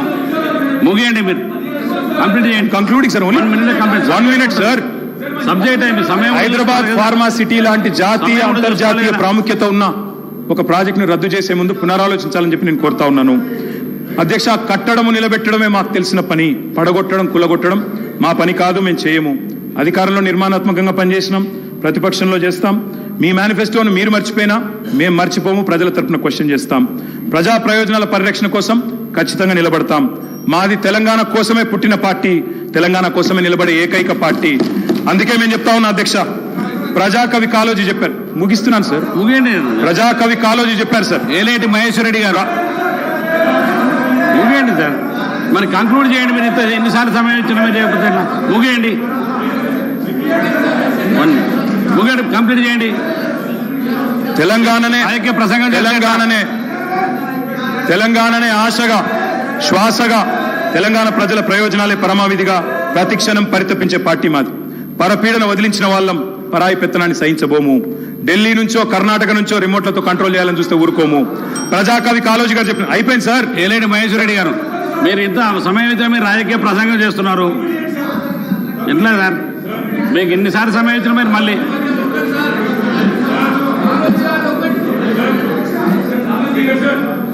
మహేశ్వర రెడ్డి గారు కానివ్వండి. మీరు ఇంకా రాజకీయ ప్రసంగం మొదలు పెడితే ఎట్లా సార్? సబ్జెక్ట్ కంప్లీట్ అయినా కూడా కంప్లీట్ చేయండి. 1 minute, 1 minute కంప్లీట్. అధ్యక్ష, వారు ఉటంకించారు దాశరథి గారిని. నేను ప్రజాకవి కాళోజీ గారు చెప్పిన మాట చెప్తా ఉన్నాను సార్. ఇది లాస్ట్ పారాగ్రాఫ్ సార్, వదిలేస్తాను సార్. తర్వాత మీరు వారికి అవకాశం ఇవ్వండి, నో ప్రాబ్లం. ప్రజాకవి కాళోజీ గారు చెప్పినారు సార్, ప్రాంతేతరుడు ద్రోహం చేస్తే, మోసం చేస్తే ప్రాంతం పొలిమేరల వరకు తరిమి కొడతాం. ప్రాంతం వాడు మోసం చేస్తే ప్రాంతం లోపలే పాత పెడతాం. ఇదే కమిట్మెంట్ తో పనిచేస్తాం. జై తెలంగాణ, జై కేసీఆర్. మహేశ్వర రెడ్డి గారు.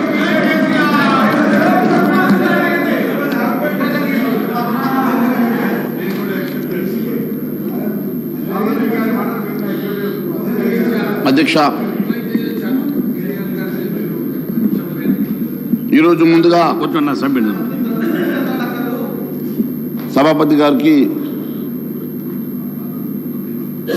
శుభాకాంక్షలు తెలిపేటువంటి అవకాశం మనం మాకు కలగలేదు.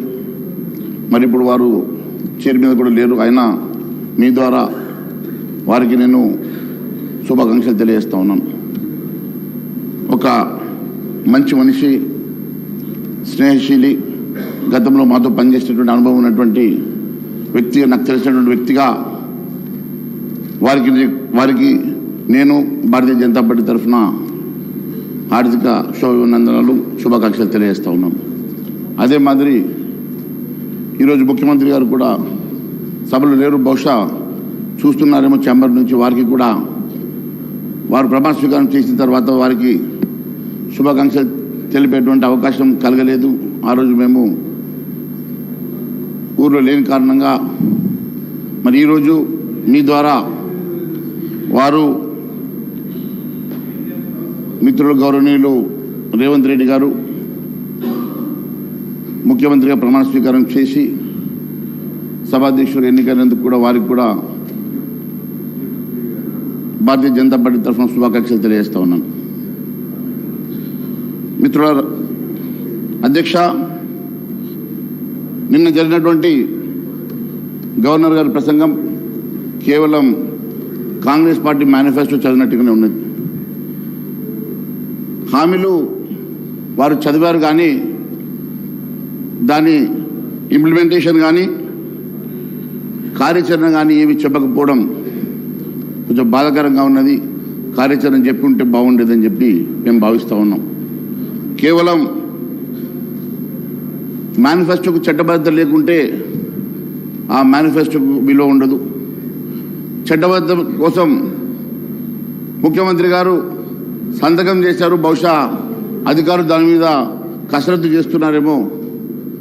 కానీ ఎంతసేపు 6 గ్యారంటీల విషయమే మాట్లాడుతూ ఉన్నారు కానీ మరి మిగిలిన 412 హామీల గురించి ఈ ప్రభుత్వం మాట్లాడడం లేదు. 412 హామీలు 420కి 8 హామీలు మాత్రమే తక్కువగా ఉన్నాయి. 412 హామీలు ఇచ్చారు. మాట్లాడితే 6 హామీల గురించే పదే పదే చెప్తా ఉన్నారు.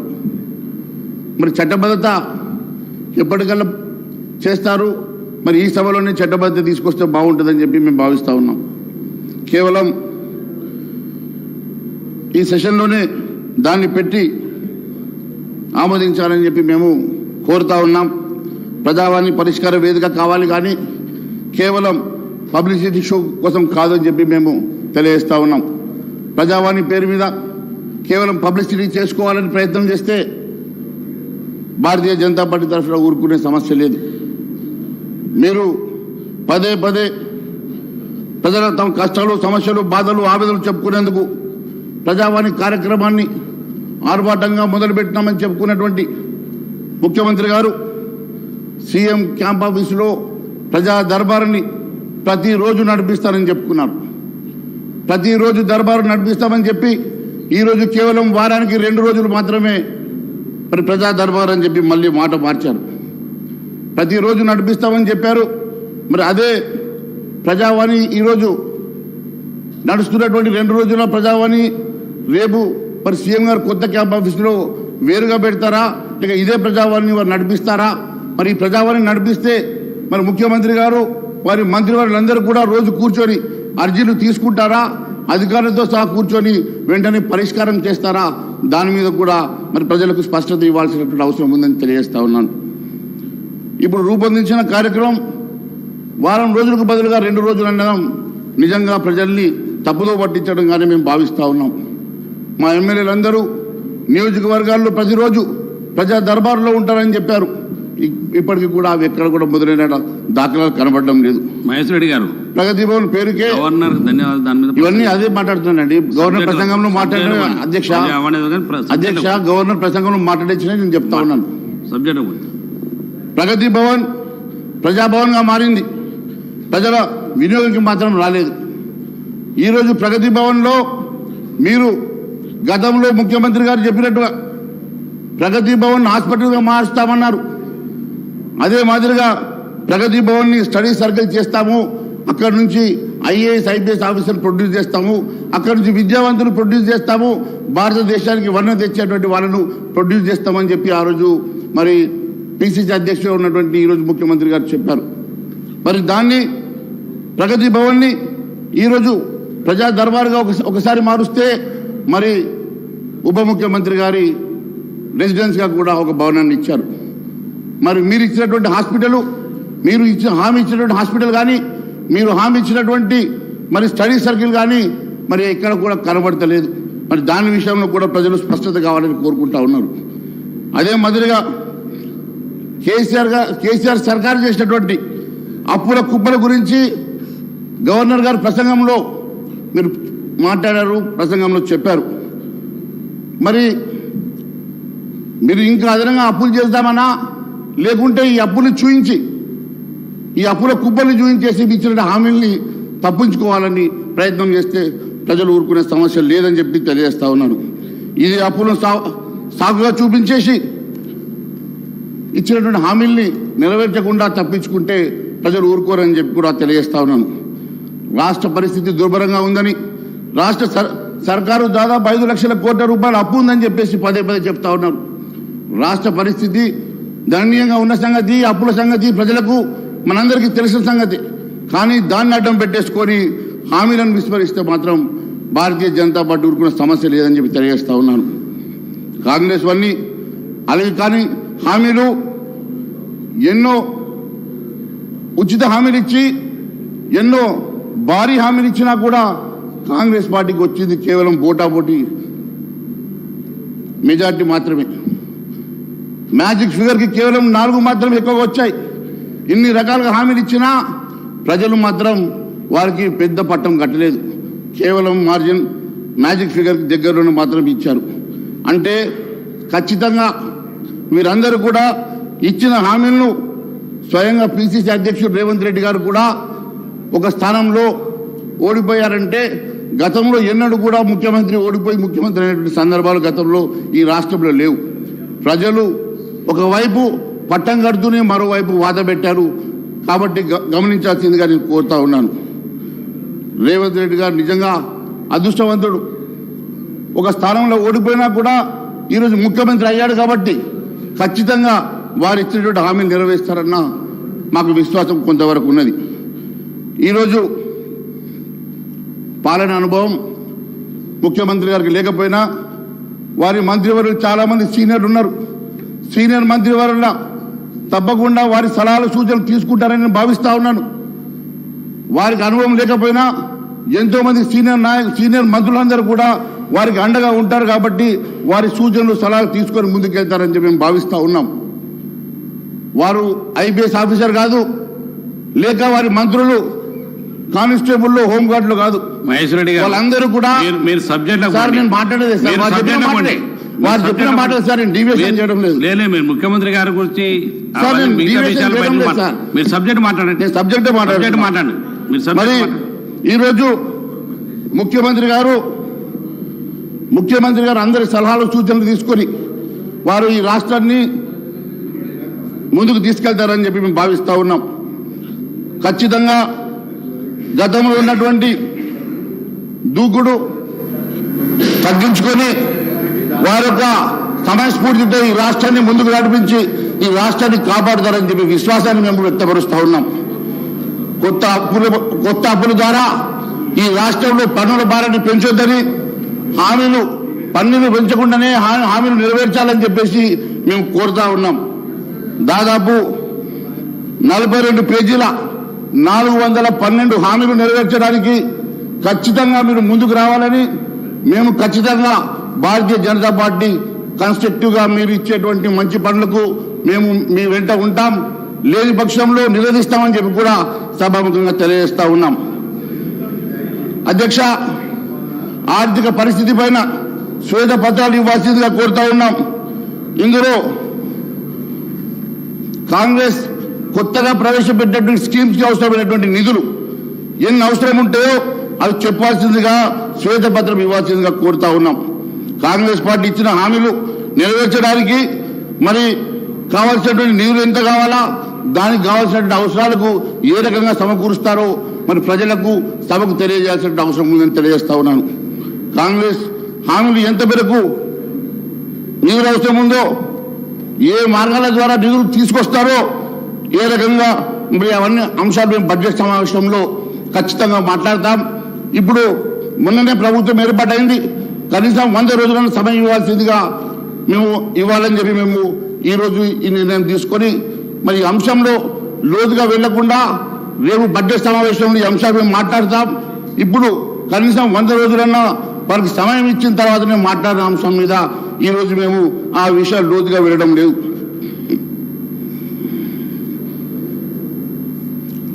ఉచితాలు రాష్ట్రాన్ని ఇంకా అప్పుల ఊగులోకి నెట్టే పరిస్థితి ప్రమాదం ఉన్నది. చేపలను ఇవ్వడం కాదు, చేపల్ని పట్టించడం నేర్పడం అవసరం అని చెప్పి వారికి కావాల్సినటువంటి మరి ఉపాధి కల్పించడమే తప్ప ఈ రకంగా ఉచితాల వల్ల మరి పెద్దగా ఉపయోగం లేదని చెప్పి కూడా మేము తెలియజేస్తా ఉన్నాం. భారతీయ జనతా పార్టీ ఇలాంటి హామీలు ఎట్టి పరిస్థితుల్లో సాధ్యం కాదు. ఈ బడ్జెట్కి ఇప్పుడున్నటువంటి బడ్జెట్కి సరిపోదని చెప్పి మాతో పాటు ఎంతోమంది మేధావులు కానీ ఎంతోమంది విశ్లేషకులు చెప్పినప్పటికీ కూడా అవేమి పట్టనట్టుగా మీరు కేవలం అధికారంలో రావాలనే ఆకాంక్షతోటి మాత్రమే ఇష్టానుసారంగా హామీలు ఇచ్చినట్టు కనబడతా ఉంది. మరి ఈ హామీలు ఎంతవరకు నెరవేరుస్తారు, ఈ హామీలు ఎంతవరకు పూర్తి చేస్తారో అని ప్రజలు కూడా ఎదురు చూస్తున్నారని చెప్పి కూడా తెలియజేస్తారు. మహేశ్వర్ రెడ్డి గారు గౌరవ శాసనసభ్యులు గతంలో రాష్ట్రం బాగుండాలి, అందరికీ ఇళ్ళు రావాలి, అందరికీ ఉద్యోగాలు రావాలి, ఈ రాష్ట్రంలో ఉన్నటువంటి నదీ జలాలన్నీ కూడా రాష్ట్రానికి పారాలి, పంటలు బాగా పండాలి అని మనం అందరం అనుకున్నదే. మేము ఈరోజు ఇచ్చినటువంటి హామీలు కూడా ఈ రాష్ట్రంలో ఉన్నటువంటి నిరుద్యోగ యువతి యువకులందరికీ ఉద్యోగాలు ఇవ్వాలని, ఇల్లు లేని ప్రతి పేదవాడికి ఇల్లు ఇవ్వాలని, ఇంటి స్థలం లేకపోతే కనీసం ఇంటి స్థలం కూడా ఇవ్వాలని, ఆర్థికంగా మహిళలంతా కూడా తలెత్తుకొని ఆత్మగౌరవంతో బతకడానికి కావాల్సినటువంటి కొంత ఆర్థిక సహాయాన్ని వారికి ప్రతి నెల అందించాలని, ఇవన్నీ కూడా ఈ సమాజం తెలంగాణ రాష్ట్రంలో ఉన్నటువంటి అన్ని వర్గాల ప్రజల అభ్యున్నతి కోసం మేము ప్రకటించినవి, మా కమిట్మెంట్తో మేము ఇచ్చినటువంటి హామీలు. ఈ హామీలన్నీ నెరవేరటం కోసం మేమొక్కడే కాదు, ఈ సభలో ఉన్నటువంటి అన్ని రాజకీయ పార్టీలు కూడా కోరుకోవాలి, దానికి కావాల్సినటువంటి సహాయ సహకారాలు అందించాలి. కేంద్రంలో ఉన్నటువంటి భారతీయ జనతా పార్టీ కూడా తెలంగాణ రాష్ట్ర అభివృద్ధి కోసం, తెలంగాణ రాష్ట్ర యువతీ యువకుల కోసం, తెలంగాణలో ఉన్నటువంటి ఇల్లు లేనటువంటి పేదవాళ్ళ కోసం కావాల్సినటువంటి ఆర్థిక సహాయాన్ని కేంద్ర ప్రభుత్వం నుంచి అందించి ఈ రాష్ట్ర ప్రభుత్వ ప్రజల ఆకాంక్షలు నెరవేర్చడం కోసం మీ ప్రయత్నం కూడా మీరు సహకరించాలని, కొనసాగించాలని కోరుతూ ఆ దిశలో మీరు ఏమేమి చేయగలరో సభకి వాటికి చెప్పవలసిందిగా విజ్ఞప్తి చేస్తాం. Thank you. ఈరోజు నాగేంద్ర గారు మీ వారి సబ్జెక్టు వారు మాట్లాడుతున్నారు, మీరు మధ్యాహ్నం వచ్చేస్తున్నా మీరు కూర్చోండి, తర్వాత మాట్లాడుతున్నారు. కానీ నాగేంద్ర గారు కూర్చోండి, తర్వాత మీరు తర్వాత మీకు సమయం వచ్చినప్పుడు మాట్లాడతారు. కూర్చోండి, మీకు అవకాశం వచ్చినప్పుడు మాట్లాడతారు. కూర్చోండి, మీకు అవకాశం వచ్చినప్పుడు మాట్లాడతారు. కూర్చోండి, మీరు కూర్చోండి, కూర్చోండి ప్లీజ్, కూర్చోండి బ్రహ్మ. మహేశ్వర్ గారు మీరు కంటిన్యూ చేయండి, మీరు కూర్చోండి. గౌరవ సభ్యులు మాట్లాడుతున్నాడు, మీరు మధ్యాహ్నం ఇంటర్ఫియర్ అవుతున్నారు. కూర్చోండి ప్లీజ్, కానీ మహేశ్వరి గారు కానివ్వండి, మహేశ్వర్ గారు కానివ్వండి. ఇవ్వలేదండి కానివ్వండి. అధ్యక్ష మీరు కూర్చోండి, ఈ రకంగా కూర్చోండి మహేశ్వరి గారు కానివ్వండి. అదే మాదిరిగా ఇప్పుడే పెద్దలు ఉప ముఖ్యమంత్రి బట్టి విక్రమార్క గారు మాట్లాడుతూ వారిచ్చిన 412లో కేవలం 2-3 అంశాలు మాత్రమే ప్రస్తావిస్తూ ఉన్నారు, అసలైనటువంటి అంశాలు ఎందుకు ప్రస్తావించడం లేదు. మరి బడ్జెట్కి భారమైనటువంటి అంశాలు మరి మొన్ననే మరి మీరు ఇచ్చినటువంటి హామీలలో రైతు బంధు 15,000 రూపాయలు ఇస్తామని చెప్పి కేవలం 5,000 రూపాయలు ఇచ్చి మాత్రం చేతులు దులుపుకున్నారు. మరి అది ఇస్తారా? ఎన్నికలకు ముందు అది టీఆర్ఎస్ ప్రభుత్వం జమ చేస్తూ ఉంటే మీరు అవి తీసుకోండి, ఎన్నికల తర్వాత మిగిలితే మేము ఇస్తామని చెప్పి ముఖ్యమంత్రి గారు చెప్పినట్టు నేను చూశాను. మరి ఇప్పుడు 5,000 ఇచ్చారు, మిగిలిన 5,000 ఎప్పటికల్లా ఇస్తారో మరి అది ఇవ్వాల్సిందిగా కోరుతా ఉన్నాను. నేను ఒకటే అడుగుతా ఉన్నాను, మీరు ఇచ్చిన హామీలు నెరవేర్చడానికి ఏ రకంగా నిధులు సమకూర్చుకుంటారు, ఏ రకంగా నిధుల్ని మరి జమ చేసేసి ఈ రాష్ట్రాన్ని నడిపిస్తారు, ఏ రకంగా మీరు ఇచ్చినటువంటి 412 హామీలు నెరవేరుస్తారో శ్వేతపత్రం ఇవ్వాల్సిందిగా గౌరవ ముఖ్యమంత్రి గారిని కోరుతా ఉన్నాను మీ ద్వారా. అదే మాదిరి ఇందాక మాట్లాడుతూ తెలంగాణ నిన్న గవర్నర్ గారి ప్రసంగంలో కూడా తెలంగాణ రాష్ట్రం కేవలం సోనియా గాంధీ వల్లనే వచ్చిందని అంటా ఉన్నారు. అధ్యక్ష, మీకు తెలుసు ఆ రోజు భారతీయ జనతా పార్టీ లేకుంటే తెలంగాణ రాష్ట్రం సాధ్యమయ్యేది కాదు. ఆ విషయంలో సుష్మా స్వరాజ్ గారిని మర్చిపోవడం చాలా బాధాకరంగా ఉన్నది. ఆ రోజు రాజ్యసభలో కూడా భారతీయ జనతా పార్టీ ఇచ్చినటువంటి సహకారాన్ని కూడా మర్చిపోవడం బాధాకరంగా ఉన్నది. మరి ఖచ్చితంగా భారతీయ జనతా పార్టీ లేకుంటే ఈ తెలంగాణ సాధ్యమయ్యేది కాదు. అలాంటి సుష్మా స్వరాజ్ గారిని భారతీయ జనతా పార్టీని మరి పూర్తిగా విస్మరించడం నిజంగా బాధాకరంగా ఉంది. ఇది ఏ సోనియా గాంధీ గారితో కేసీఆర్ గారితో కాదు, సకల జనుల సమ్మె వల్ల ప్రజలు కోరుకోవడం వల్ల తెలంగాణ రాష్ట్రం సాధించుకోగలిగినాం అనేది మరొకసారి నేను తెలియజేస్తా ఉన్నాను. ఆ రోజు రాజకీయ అనివార్యత వల్లనే తెలంగాణ సాధ్యమైందని చెప్పి కూడా మరోసారి మీ ద్వారా తెలియజేస్తా ఉన్నాను. మరి ఇప్పుడే గౌరవ సభ్యులు కేటీఆర్ గారు మాట్లాడుతూ కేంద్రాన్ని మీరు నిందించే ముందు కేంద్రం మీకు ఇచ్చినట్టు సహకారాన్ని పదే మెడికల్ కళాశాలలు మీవని చెప్పుకుంటా ఉన్నారు. మెడికల్ కళాశాలలో పర్మిషన్ ఇచ్చింది కేంద్ర ప్రభుత్వము. మెడికల్ కళాశాలకి నిధులు కేటాయించింది కేంద్ర ప్రభుత్వము. నిధులు కేటాయించింది లోన్గా తీసుకున్నారు. మళ్ళీ అంతేకాకుండా ఇప్పటివరకు మాట్లాడిన కేటీఆర్ గారు మళ్ళీ కేంద్రంలో ఏదైనా అంశం వస్తే మీకు వాళ్ళ సంగతి తెలియదు, రెస్క్యూకి వస్తా అంటున్నారు. అంటే వారి రెస్క్యూ మరి వారికి అవసరమా లేదా వారు తెలుసుకోవాలా?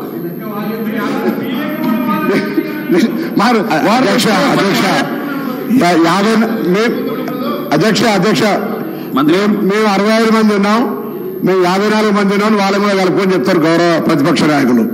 దాని తర్వాత మా గౌరవ బీజేపీ శాసనసభ్యులు అడుగుతా ఉన్నారు సుష్మా స్వరాజ్ గారి గురించి. ఓకే, కానీ దాని తదుపరి నరేంద్ర మోడీ గారు అనేక సందర్భాలు మాట్లాడారు. టీఆర్ఎస్ మౌనంగా ఉంటుంది. భారతీయ జనతా పార్టీ తరఫున ఉన్న ప్రధానమంత్రి తెలంగాణ సమాజాన్ని అవమానపరిచే విధంగా తలుపులేసి దొంగతనంగా తెచ్చుకున్నారన్నటువంటి మాట కూడా మీ ప్రధానమంత్రి గారు మాట్లాడారు. వారికి తెచ్చే జవాబు చెప్పాల్సిన అవసరం ఉంది. అలా దానికి పార్లమెంట్ సభ్యులుగా తెలంగాణలో ఉన్నటువంటి శాసనసభ్యులుగా అసలు మేము బీజేపీ చెప్పుకోవడానికి సిగ్గనిపించాలి. తెలంగాణ తల్లిని చంపి బిడ్డను తెచ్చుకున్నారని చెప్పిండు. భారతీయ జనతా పార్టీ తెలంగాణను అవమానపరచడం ఇంకెవరు అవమానపరచలే. అటువంటి పార్టీ అలా మళ్ళీ ఈ మాటలు చెప్తే ఎట్లా అధ్యక్ష? మంత్రి గారు సబ్జెక్ట్ మాట్లాడండి. అరే వారు సమాధానం చెప్పన్నా వద్దా అధ్యక్ష? వారు మాట్లాడిన సమాధానం చెప్పన్నా వద్దా? వారు ఇంత ఘోరంగా మాట్లాడుతూ ఉన్నారు. ఆ రోజు నిజంగా కూడా భారతీయ జనతా పార్టీ లేకుంటే ఈరోజు తెలంగాణ రాష్ట్రం సాధ్యమయ్యేదా? తెలంగాణ రాష్ట్రం సాధ్యమైన తర్వాత ఆ రోజు ఇచ్చిన సందర్భాన్ని గుర్తు చేసి ఉండొచ్చు. ఇచ్చిన సందర్భం తలుపులు పెట్టి మీరు ఇచ్చినారా, ఎట్లా ఇచ్చినారంటే ఆ రోజు అన్ని పార్టీల వాళ్ళు మీకు సపోర్ట్ చేయడం వల్ల తెలంగాణ రాష్ట్రం వచ్చిన సంగతి మాత్రమే గుర్తు చేస్తా ఉన్నాను. మరి వీరేమో వారు రెస్క్యూకి వస్తా అంటే మరి వారి ఇద్దరి మధ్యలో ఇబ్బంది ఏమున్నదో తెలియదు. దాని మీద స్పందించడానికి మీరు ముందుకు రావడం లేదు. కానీ ఈ అంశంలో మీరు ఎందుకు వస్తా ఉన్నారు? మీరు మా సభ్యులంటే లేవు, మీరు గౌరవ ప్రతిపక్షమని చెప్తాను అధ్యక్ష. 54 అని వారు చెప్తా ఉన్నారు. బీజేపీ, ఎంఐఎం, టీఆర్ఎస్ అని మేము ఆరోపించినట్టుగానే వాళ్ళు కలుపుకోరు. 54 అని వాళ్ళు చెప్తారు. అన్నయ్య పోలేదు సార్. మహేష్ రెడ్డి గారు మీరు సబ్జెక్ట్ సబ్జెక్ట్ మాట్లాడండి. వారు కేటీఆర్ గారు చెప్పింది కేవలం మేము 39 మంది ఉన్నామని మాత్రమే చెప్పారు. అపోజిషన్ లో 54 మంది ఉన్నారని చెప్పారు. కూర్చోండి. వారు అపోజిషన్ సంఖ్య చెప్పారు కానీ మీరు కలిపితే కలిసిపోతారా? మీరు కలుపుకుంటారు. మహేష్ రెడ్డి గారు మీరు సబ్జెక్ట్ ఇవ్వాలండి. మాట్లాడు, కూర్చోండి. అదే మాదిరిగా చెప్తాను. సబ్జెక్ట్ మాట్లాడండి. అదే మాదిరి నేను మీ ద్వారా ఈ రాష్ట్ర ప్రభుత్వాన్ని అడుగుతా ఉన్నాను. కాంగ్రెస్ ప్రభుత్వం విడుదల చేసే శ్వేతపత్రంలో కేంద్రం గత 10 సంవత్సరాల నుంచి ఇచ్చినటువంటి అభివృద్ధి కోసం కానీ సంక్షేమం కోసం కానీ నిధులు ఎన్ని మంజూరు చేసిందో, ఎన్ని నిధులు ఇచ్చిందో వివరాలు దాంట్లో పొందుపరిస్తే బాగుంటుందని చెప్పి మేము వారికి ఆశిస్తున్నాం. గతంలో పాలమూరు రంగారెడ్డి ప్రాజెక్టు జాతీయ హోదా ఉంటే అమలు చేస్తామని చెప్పి నిన్న గవర్నర్ గారి ప్రసంగంలో చెప్పారు.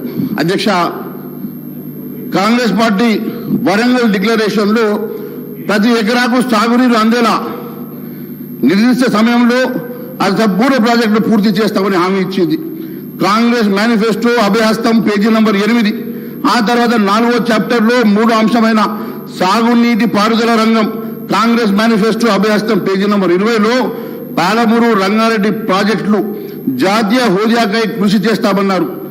మరి అదే విషయం గవర్నర్ ప్రసంగంలోనూ చెప్పించారు. అంటే జాతీయ హోదా రాకపోతే, మీకు జాతీయ హోదా రాకపోతే ఈ ప్రాజెక్టును ముందుకు తీసుకెళ్లే ఉద్దేశం మీకు ఉందా లేదా అనే స్పష్టత లేదు. మీరు లేకుంటే మేము అదే మీరు దాన్ని ముందుకు తీసుకెళ్లే ఉద్దేశం లేదు కాబట్టి దీన్ని ఒక లింక్ పెట్టినారు. మీరు దీన్ని లింక్ పెట్టడం అనేది ఇది మంత్రి గారు సార్, మేము మేనిఫెస్టోలో పెట్టింది చాలా సార్, మేము మేనిఫెస్టోలో పెట్టిన అంశానికి నేను గౌరవ సభ్యులను కోరుతా ఉన్నాను. మహేశ్వర్ రెడ్డి గారు బీజేపీ పార్టీ జాతీయ స్థాయిలో వారు ప్రధానమంత్రి ఉన్నారు. ఈరోజు మేము వారిని కోరుతా ఉన్నాము. ఈరోజు తెలంగాణ రాష్ట్ర ప్రజలకు సంబంధించిన అంశం విషయంలో వారు ముందు నిలబడి జాతీయ హోదాను ఇప్పించే ప్రయత్నం చేయాలని కోరుతా ఉన్నాను. ఎట్లా ఇస్తారని మీ పార్టీ ప్రభుత్వంలో ఉంది, మేమందరం వస్తాం, మేము వారిని కూడా కోరుతాం, మా ప్రధాన ప్రతిపక్షాన్ని కూడా కోరుతాం, మీరు జాతీయ హోదాను ఇప్పియండి. మేమందరం కూడా తెలంగాణ రాష్ట్ర ప్రజలకు సంబంధించిన ఈ అంశాన్ని నేను మా మహేశ్వర్ రెడ్డి గారు వారి బీజేపీ పార్టీ వారిని కూడా కోరుతా ఉన్నాం. అధ్యక్ష మహేశ్వర్ రెడ్డి గారు కానీ అధ్యక్ష ఎన్నిసార్లు ఇంటరప్షన్ కరెక్ట్ కాదు అధ్యక్ష. అయ్యా ఒక్క నిమిషం సార్, ఒక్క నిమిషం. సీఎం రేవంత్ రెడ్డి గారి సొంత జిల్లా అయినటువంటి పాలమూరు, సీఎం సొంత జిల్లా ఇది ఎట్టిస్తారు సార్, ఇది ఎట్టిస్తారు. What is this? నేను 1 minute. శ్రీహరి గారు మన లెజిస్లేటివ్ అఫైర్స్ మినిస్టర్ గారు శ్రీధర్ బాబు గారు పాలమూరు రంగారెడ్డికి జాతీయ హోదా తీసుకురావడానికి బీజేపీ వాళ్ళ సహకారం అడిగారు సార్. దాన్ని మేము కూడా స్వాగతిస్తున్నాం. వీలైతే నేను ప్రభుత్వానికి అభ్యర్థిస్తున్నా, మనందరం ఒక శాసనసభ ద్వారా ఒక ఏకగ్రీవ తీర్మానం చేస్తూ జాతీయ హోదా పాలమూరు రంగారెడ్డి ప్రాజెక్టుకు జాతీయ హోదా కల్పించాలని ఒక ఏకగ్రీవ తీర్మానం ఈ సభ ద్వారా చేసి కేంద్ర ప్రభుత్వానికి పంపిస్తాం. శ్రీధర్ బాబు గారు దీని విషయంలో ముందుకు రావాల్సిందని నేను కోరుతున్నాను.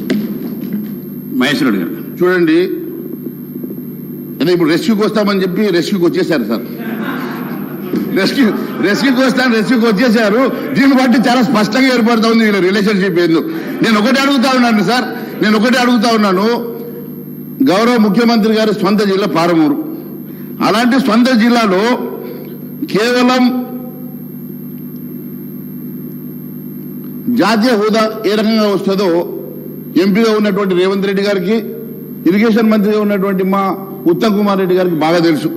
జాతీయ హోదాకి ఏమేం కావాలా, ప్రొసీజర్ ఏంది, దాని నామ్స్ ఏంటి, అవన్నీ కూడా సార్ మీకు సమయం ఇచ్చినప్పుడు మీరు మాట్లాడాలి సార్. చాలాసేపు మాట్లాడారు మీరు గంటన్నర మాట్లాడారు. మాకు 10 నిమిషాలు కూడా మీరు గవర్నర్ ప్రసంగంలో మాట్లాడి అనవసరంగా గవర్నర్ ప్రసంగం అండి ఇది. గవర్నర్ ప్రసంగంలో మాట్లాడుతూ ఉన్నాను అధ్యక్ష.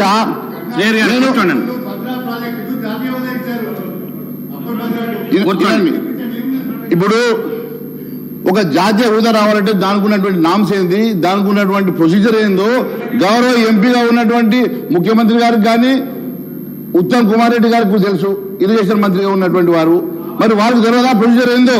దాన్ని మీరు కేవలం మా మీద పెట్టి ఎట్లా తప్పించుకోవాలని ప్రయత్నం చేసినట్టుగా ఉంది తప్ప నిజంగా మీరు ఒక ప్రణాళిక ఏర్పాటు చేసుకొని ఎట్లా కంప్లీట్ చేస్తారని ఒక ముందు మాత్రం చెప్పడం లేదు. ఇది చాలా శోచనీయమది.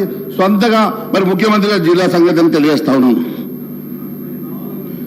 అన్నిటికన్నా కేసీఆర్ సర్కార్ మాదిరిగానే కాంగ్రెస్ ప్రభుత్వం కూడా మరి నిరుద్యోగ భృతి విషయంలో విస్మరించాలనే ఆలోచన ఉందా? మరి ఎందుకు నిన్న గవర్నర్ ప్రసంగంలో దాన్ని మనం మాట్లాడలేదని చెప్పి అడుగుతా ఉన్నాను.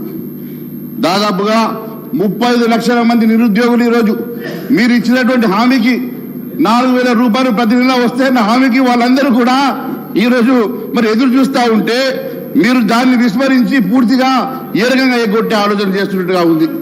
ఇది ప్రజలు నిరుద్యోగ యువత మిమ్మల్ని నమ్ముకొని ఓటేసినట్టు నిరుద్యోగ యువత 1000 కళ్ళతో ఎదురు చూస్తూ ఉంది మీరు ఏ రకంగా నిరుద్యోగ వృత్తిని ఇవ్వబోతున్నారు అని. దాదాపు దానికి కావాల్సింది ప్రతి నెల 1,400 కోట్ల రూపాయలు. అంటే దాదాపుగా మీరు 20,000 కోట్ల రూపాయలు ప్రతి సంవత్సరం మీరు అదనంగా మీరు దీన్ని సమకూర్చుకోవాల్సిన అవసరం ఉంది. ఇది మీరు హామీ ఇచ్చే ముందు ఆలోచించి చేశారా? ఆలోచన లేకుండా కేవలం అధికారం రావడానికి మాత్రమే ఈ హామీ ఇచ్చారనే సంగతి మరి దయచేసి చెప్పాలని చెప్పి కోరుతా ఉన్నాను. అదే మాదిరిగా ఈ నెల 9వ తారీఖు రోజు 2 లక్షల రూపాయల రుణమాఫీ చేస్తామన్నారు. మరి 9వ తారీఖు అయిపోయింది. అధ్యక్ష, మీరు 2 లక్షల రుణమాఫీ ఏ తారీఖుల్లో చేస్తారు? ఇప్పటికే మాట తప్పారు. 9వ తారీఖు దాటింది. మరి మొన్ననే ప్రభుత్వంలోకి వచ్చాం కాబట్టి మేము దాన్ని లోతుగా మిమ్మల్ని ప్రశ్నిస్తలేము. కానీ ఖచ్చితంగా 2 లక్షల రూపాయల రుణమాఫీ చేసే వరకు మేము వెంట పడతాం. ఖచ్చితంగా ప్రజా గొంతుకై మేము దీని మీద మాట్లాడతామని తెలియజేస్తా ఉన్నాను. మహిళలకు 2,500 రూపాయలు ప్రతి నెల ఇస్తామన్నారు.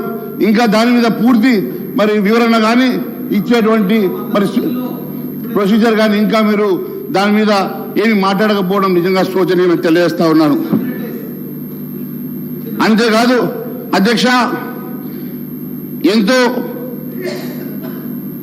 ఉత్సాహంతో ఈరోజు అందరూ కూడా కాంగ్రెస్ ప్రభుత్వం ఏర్పాటు చేసుకొని మీరు కేవలం 64 మంది మెంబర్స్ తోటి మాత్రమే మీరు ఈరోజు అధికారంలో ఉండి అధికారం తెచ్చుకొని ప్రజలు మీకు 2/3 మెజార్టీ ఇవ్వలేదు. ఎన్ని పెద్ద హామీలు ఇచ్చినా నెరవేర్చలేని హామీలు ఇచ్చినా మీకు ప్రజలు కట్టబెట్టింది కేవలం 64 సీట్లు మాత్రమే. కాబట్టి నేను మిమ్మల్ని ఒకటే కోరుతా ఉన్నాను, దయచేసి ప్రజలు మీ మీద పెట్టుకున్నటువంటి ఎన్నో ఆశల్ని వమ్ము చేయకుండా మీరు ఇస్తామని ఒప్పుకున్నటువంటి హామీలను నెరవేర్చాల్సినది. ప్రజలు మీకు సంపూర్ణ విశ్వాసంతో మీ మీద పట్టం కట్టినందుకు మీరందరూ కూడా మరి ముఖ్యమంత్రి గారికి సహచార మంత్రులందరూ కూడా మీరు సపోర్ట్ చేసి ఖచ్చితంగా మీరు ఇచ్చినటువంటి 412 హామీలు నెరవేర్చాల్సిందిగా కోరుకుంటూ ఈ అవకాశం ఇచ్చినందుకు ధన్యవాదాలు తెలియజేస్తున్నాను. భారత్ మాతాకి జై. శ్రీ అక్బరుద్దీన్ ఓవైసీ గారు. Honorable panel speaker, sir. Sir, at the outset, I welcome the new government that has assumed office after the assembly elections. We respect the people's mandate, and as it is their will that has prevailed in the assembly elections, the Congress party has secured the people's confidence on the basis of the promises that the party has made and its Please All manifesto. I would like to point out here that our party, MIM, will play the role of constructive opposition in the state. We will voice the aspirations and grievances of the people, offer our advice and suggestions, and also point out the acts of omission and commission of the government. Sir, उसके साथ ही साथ मोहतरम panel speaker साहब, मैं ये ज़रूर बात कहते हुए अपनी बात को आगे बढ़ाऊंगा, और ये बात मैं ऐवान के तवज्जो में लाना चाहता हूं और इस ऐवान के जरिए आवाम को भी मुतवज्जे करता हूं इस बात पर कि रियासत तेलंगाना के मुसलमानों ने इनको भी जिताया है, लेकिन न इन्होंने एक भी मुसलमान को नहीं जिताया है। और मुसलमानों की नुमाइंदगी करने वाली जमात को खत्म करने के मंसूबे व साजिशें बनाई गई, कोशिशें की गई, लेकिन वो साजिशें, वो मंसूबे, वो ख्वाब चुकनाचूर हो गए। हम जहां थे वहीं हैं और वहीं रहेंगे। हम में कोई कमी नहीं आई। कभी ये यहां से यहां आते हैं, कभी वो वहां से यहां आते हैं, लेकिन हम जहां थे वहीं हैं और वहीं रहेंगे। और बेबाकी के साथ, पूरी दियानत के साथ, ईमानदारी के साथ, इखलास के साथ मुसलमानों की नुमाइंदगी करते रहेंगे। और ये बात इसलिए कह रहे हैं कि मुसलमान हिंदुस्तान का दूसरे दर्जे का शहरी नहीं है। मुसलमान को भी दस्तूर हिंद ने वो बराबर का हक दिया गया है। और इस ऐवान में खड़े रहकर हमारी तारीख है कि हमने मुसलमानों के लिए, पिछड़े हुए तबकात के लिए, SC STs के हुकूक के लिए हमने जिद्दोजहद की है और आगे भी हम करते रहेंगे। हम उम्मीद करते हैं कि कांग्रेस की हुकूमत पुराने शहर को नजरअंदाज नहीं करेगी। हम उम्मीद करते हैं कि पुराने शहर की तरक्की नए शहर के बराबर होगी। हम उम्मीद करते हैं कि IT टावर्स जो हमने मंजूरी हासिल की थी पुराने शहर के लिए, वो IT टावर्स का काम जारी रहेगा। हम ये उम्मीद करते हैं कि पुराने शहर में मूसी को साफ कर और जहां पे सीवरेज का पानी है उसको खूबसूरत बनाया जाएगा, डेवलपमेंट आएगा पुराने शहर में। हम उम्मीद करते हैं कि बरसा बरस से चार मीनार पेडेस्ट्रियनाइजेशन का प्रोजेक्ट जो एक कछुए की तरह आगे बढ़ रहा है उसको तेजी के साथ आप मुकम्मिल करेंगे। हम उम्मीद करते हैं और तवक्को करते हैं कि आप पुराने शहर को नए शहर के बराबर तरक्की देंगे। हम उम्मीद करते हैं कि आप अपने वादों को पूरा करेंगे और हम एक मजबूत और कंस्ट्रक्टिव अपोजिशन का रोल जरूर हम अदा करते रहेंगे। हम ये भी तवक्को करेंगे कि आप माइनॉरिटीज के इश्यूज जो हैं, जैसा MTF है, RTF है या फिर ओवरसीज स्कॉलरशिप है, उसके बहुत सारे अमाउंट्स ड्यू हैं, उसको भी आप क्लियर करेंगे। और मुसलमान और माइनॉरिटी बच्चे जो तालीम हासिल कर रहे हैं, जिसकी वजह से स्कॉलरशिप्स रिलीज नहीं होने की वजह से जो रुकावटें आ रही हैं, उसको आप दूर करेंगे। हम उम्मीद करते हैं कि अनीसुल गुरबा की इमारत जो तामीर हुई है, उस अनीसुल गुरबा की इमारत में सरगर्मियों का आगाज करेंगे, यतीम बच्चों को वहां रखेंगे और उनको मौका देंगे। हम उम्मीद करते हैं कि आप एक मुस्लिम डेलीगेशन को बुलाकर आप उनसे बैठकर बात कर मदरसा बोर्ड जो दूसरे रियासतों में हैं, उस तरीके से आप उनको एतमाद में लेकर, भरोसे में लेकर, उनसे बातचीत कर एक मदरसा बोर्ड के जरिए आप उनकी मदद करेंगे। हम ये भी उम्मीद करते हैं कि 17,000 अइम्मा और मौजनों को आप अचलीकास को जो पैसा दिया जा रहा है उनके बराबर देंगे। आपके मैनिफेस्टो में आपने कहा कि 12,000 देंगे, लेकिन मैं कहूंगा कि हुकूमत का कोई मजहब नहीं होता, हुकूमत का कोई मजहब नहीं। जब अचलीकास पुजारीस को आप 25,000 दे रहे हैं तो हुकूमत की जिम्मेदारी है कि वो मुस्लिम अइम्मा और मौजनों को भी उन्हीं के बराबर दें। मैं उम्मीद करता हूं कि शादी मुबारक की स्कीम को जो मजलिस के नुमाइंदगी पर ग्रीन चैनल में डाला गया था, आप उसको जारी रखेंगे ग्रीन चैनल में और उसके जरिए शादी मुबारक के सारे जितने भी पेंडिंग दरखास्तें हैं उसको क्लियर करेंगे। मैं ये भी उम्मीद करता हूं कि 1 लाख रुपए का जो लोन मुसलमानों को देने का वादा किया गया था उसको दिया गया था। इलेक्शन का नोटिफिकेशन आने के बाद इलेक्शन कोड ऑफ कंडक्ट की वजह से उसको रोक दिया गया था। उम्मीद करता हूं कि नई हुकूमत वो जितने भी मंजूरियां जो हुई हैं, जो सैंक्शन हुए 1 लाख, उनको फौरन रिलीज करेगी।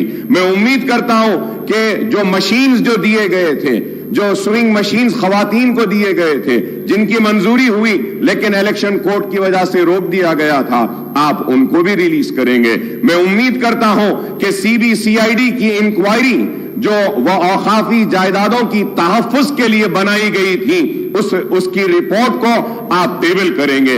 मैं उम्मीद करता हूं कि कांग्रेस की हुकूमत औकाफी जायदादों का तहफ्फुज करेगी। 70 बरस की इस तारीख में मुसलमानों की औकाफी जायदादों को तबाह बर्बाद किया गया, उनको लेफ्ट एंड राइट बांटा गया, चाहे वो तेलुगु देशम की हुकूमत हो, चाहे वो कांग्रेस की हुकूमत हो या BRS की हुकूमत हो। जब हुकूमत में आने से पहले तो बड़े हमदर्दी का इजहार करते हैं औकाफी जायदादों की तहफ्फुज के लिए, लेकिन इख्तिदार में आने के बाद उनकी रविश कुछ और होती है और उसी रविश का नतीजा है कि हुसैन शाह वली रहमतुल्लाह अलैह की 1,600 एकड़ आराजी चले गई, आज नहीं है। आज मैं उम्मीद करता हूं कि आप उसको टेबल करेंगे। मैं उम्मीद करता हूं कि आलेर का एनकाउंटर जो हुआ, पुलिस की मौजूदगी में, पुलिस की कस्टडी में पुलिस एनकाउंटर करके उन मासूमों को मार देती है। हमारे मुतालबे पर एक इंक्वायरी कमेटी बनाई गई थी। मैं उम्मीद करता हूं कि आप टेबल करेंगे उस रिपोर्ट को और वो कातिलों को सजा देंगे जो पुलिस कस्टडी में उन मासूमों को गोली मारकर मार दिए गए। मैं उम्मीद करता हूं कि हुकूमत मसाजिद का तहफ्फुज करेगी। मैं उम्मीद करता हूं कि आशुर खानों का तहफ्फुज करेगी, क्योंकि आज बातें तो बहुत की जाती हैं लेकिन हमको इंसाफ से महरूम रखा जाता है। मैं आपके जरिए यह बात जरूर कहना चाहता हूं कि मजलिस इत्तेहादुल मुस्लिमीन हर सेशन में या हर असेंबली में आवाज को बुलंद करती है और अपने हक को हासिल करती है और हम जिद्दोजहद करते हैं। पुराने शहर में रोड वाइडनिंग्स की मंजूरियां हुई हैं लेकिन रोड वाइडनिंग्स नहीं हुए हैं। बोजागुट्टा में वहां पे हाउसिंग के लिए बार बार मुतालबा किया गया, नहीं हुआ।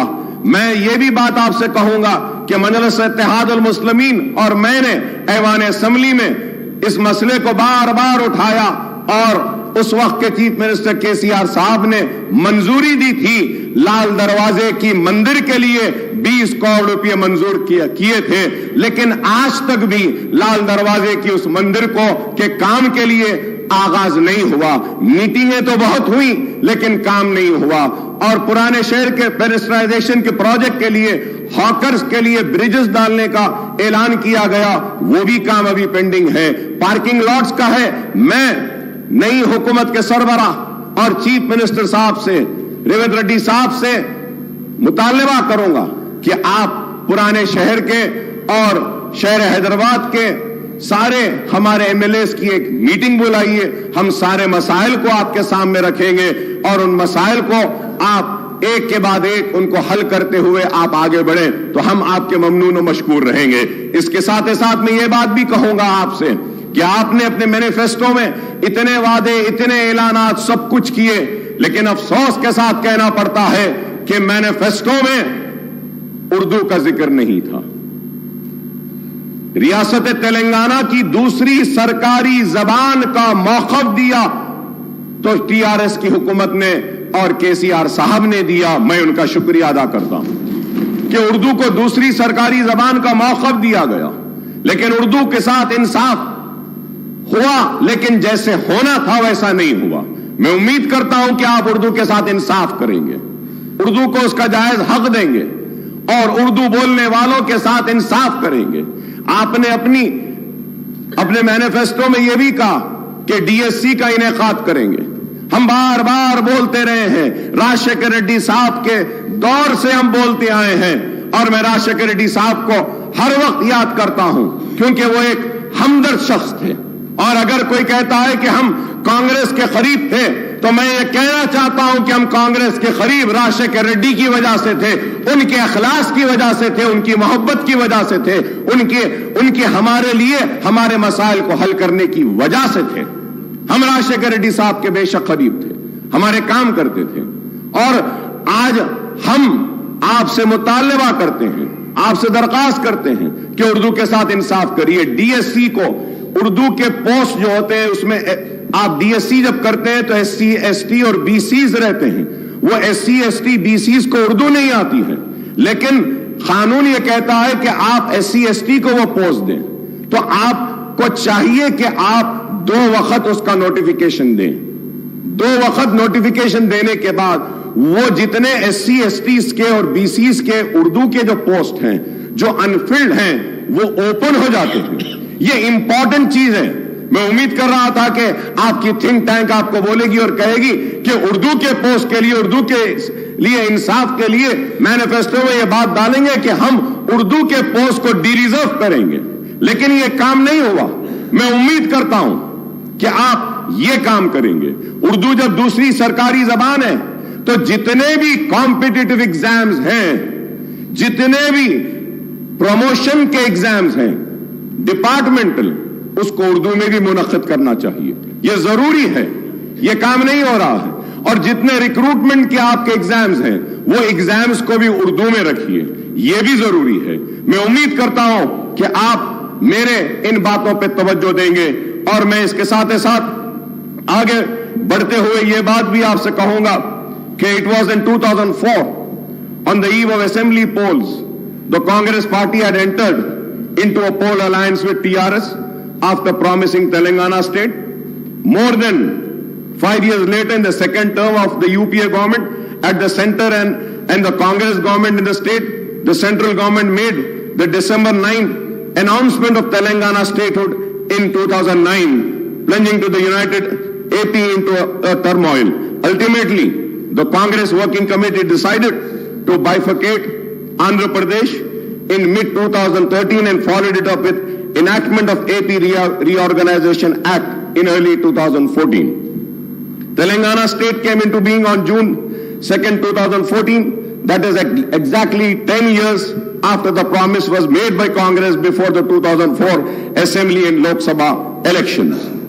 Earlier too, during 1969 and 1971, the Telangana agitation rocked the united AP and it was led by former congressmen who had floated Telangana Praja Samiti.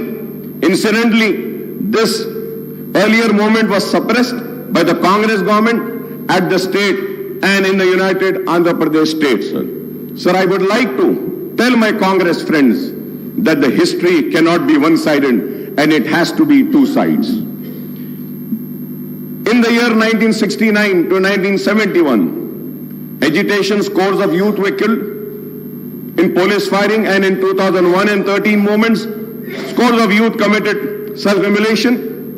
Who or which government were responsible for these deaths? I don't know how the change of government following the assembly polls can be called as the liberation day, liberation of Telangana people from 10 years of repression. So I'm saying this because I'm very saddened. When I was going through the Honorable Governor's address, in my 25 years of legislature life, I have never seen such an address by any government. Sir, I'm sorry to say, but I still feel like the Congress party is still in the election mode. Elections have ended. We said what we had to say. We criticized how much we wanted to. We also leveled allegations, personal remarks. But now, people have given their verdict. They have chosen you, and they have chosen them to sit there. They have chosen us to be here. So now we have to come together for the development of the state. We have to come together to fulfill the promises made by the party which has been given the responsibility of governing the state for the next 5 years. Sir, going further ahead, sir, the Congress and BRS term September 17th, 1948, the day of accession or merger of erstwhile Hyderabad state into Indian Union as integration day, whereas the BJP and left party term it as a liberation day. Now the Congress wants to celebrate the liberation day on December 3 or maybe December 7 as the party regained power after a gap of nearly 10 years since the formation of Telangana state. The Congress party has taken the historic decision on formation of Telangana state, but in the elections held in 2014, the people had given the mandate to TRS, which had fought for separate statehood. There is no doubt, yes, they had fought. And many other leaders joined them, and everybody fought for it. Yes, but we cannot deny the role, the major role of TRS and the major role of KCR. Again in 2018, the people voted for the TRS, which secured a greater majority. So terming the people's verdict in the previous two elections as something undemocratic or vote of autocratic, dictatorial or feudal role sounds something very sad, sir. It is not, sir. Sir, we are here. Sir, it is a democracy. We are living in a democracy. The people have the right. They can give me an opportunity or they can reject me. So we cannot question the decision of the people. If today the Congress is questioning and giving names to the verdict of the people of yesteryears, then the same thing might happen with the Congress for the verdict which have been given today by the people. We need to be cautious. Sir, we need to be very cautious. Elections have ended. We are here for progress. We are here for development. We are here to fulfill the promises made to the people. We have to be focused on that rather than, pulling each other apart from terming the people's verdict. I have already said, sir, apart from the 6 guarantees outlined under Abhay Hastam and the promises made under Right to Youth, SC, ST, Minority, BC Declaration, many other initiatives have been assured by the Congress. Understandably, the governor's address has set out the priorities, policies, programs, and schemes of Congress government for all-round development of the state and welfare of all sections of people. I would like to recall that the backward classes, scheduled caste, scheduled tribe, and minorities account for an overwhelming proportion of the state's population, sir. They together constitute almost 85%. BCs 46%, SCs 15.5%, STs 9.2%, and minorities 14.3% of the state's population, sir. The Congress has committed to provide a better deal to all these sections. It has promised to introduce minority sub-plan as also the BC sub-plan named after Mahatma Jyoti Phule. The Congress has assured to spend 2,000 crore per annum amounting to rupees 1 lakh crore in 5 years period for BC welfare, and this is a welcome step, sir.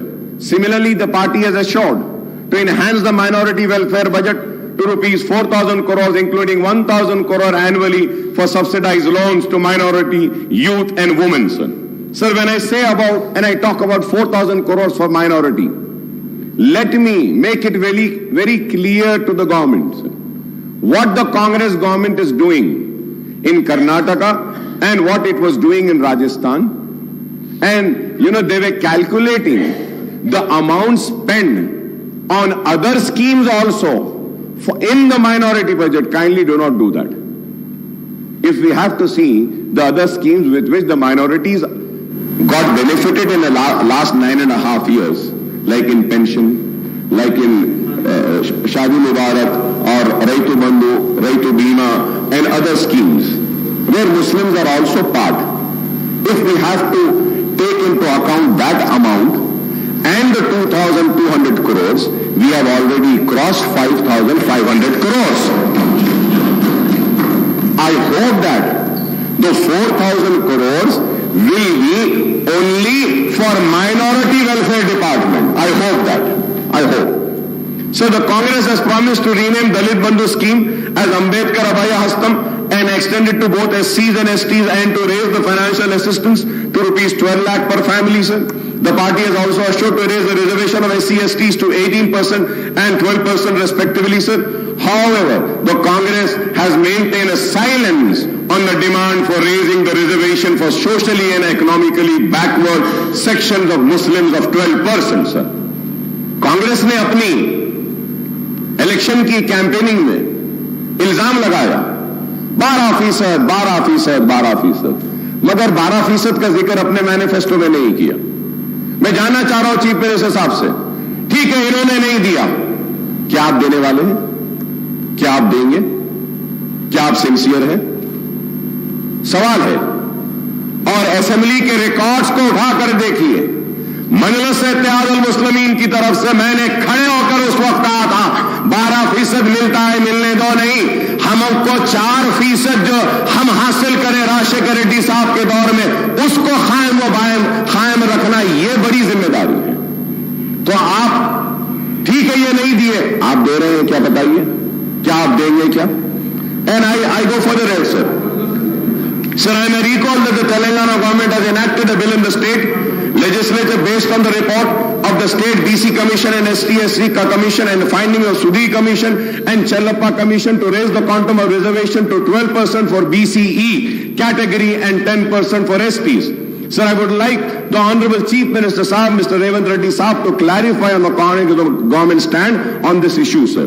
Regarding the minority sub-plan and BC sub-plan, I may point out that this has been a persistent demand of AIMIM in the United Andhra Pradesh when the Congress was in power and in Telangana state after its formation, sir.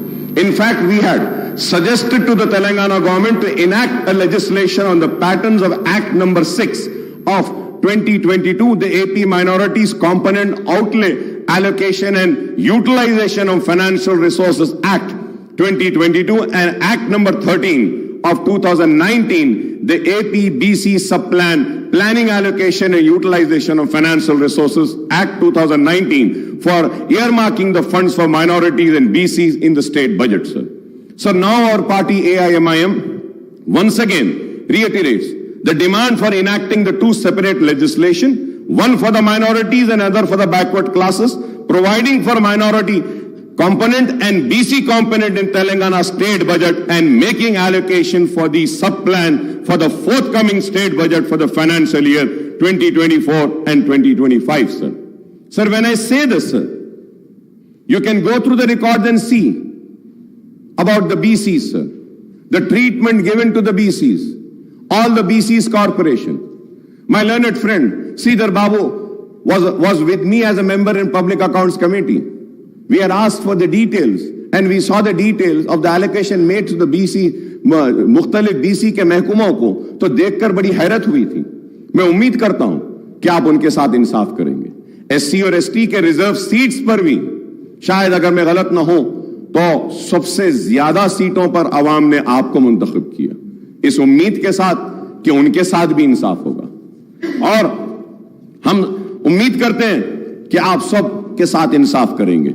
We hope that the Congress government would fulfill its assurance to conduct a caste census and effect an increase in BC reservation within 6 months of assuming power in the state, sir. क्योंकि आपने कहा ये बात और फिर the Congress has not elaborated on the quantum of raise in BC reservation in education and public employment in the state except promising a hike. कितना करेंगे आप? वो आपने नहीं कहा. This is in contrast to the assurance to raise the BC reservation in local bodies as well as in award of government civil construction and maintenance contract to 42%, sir.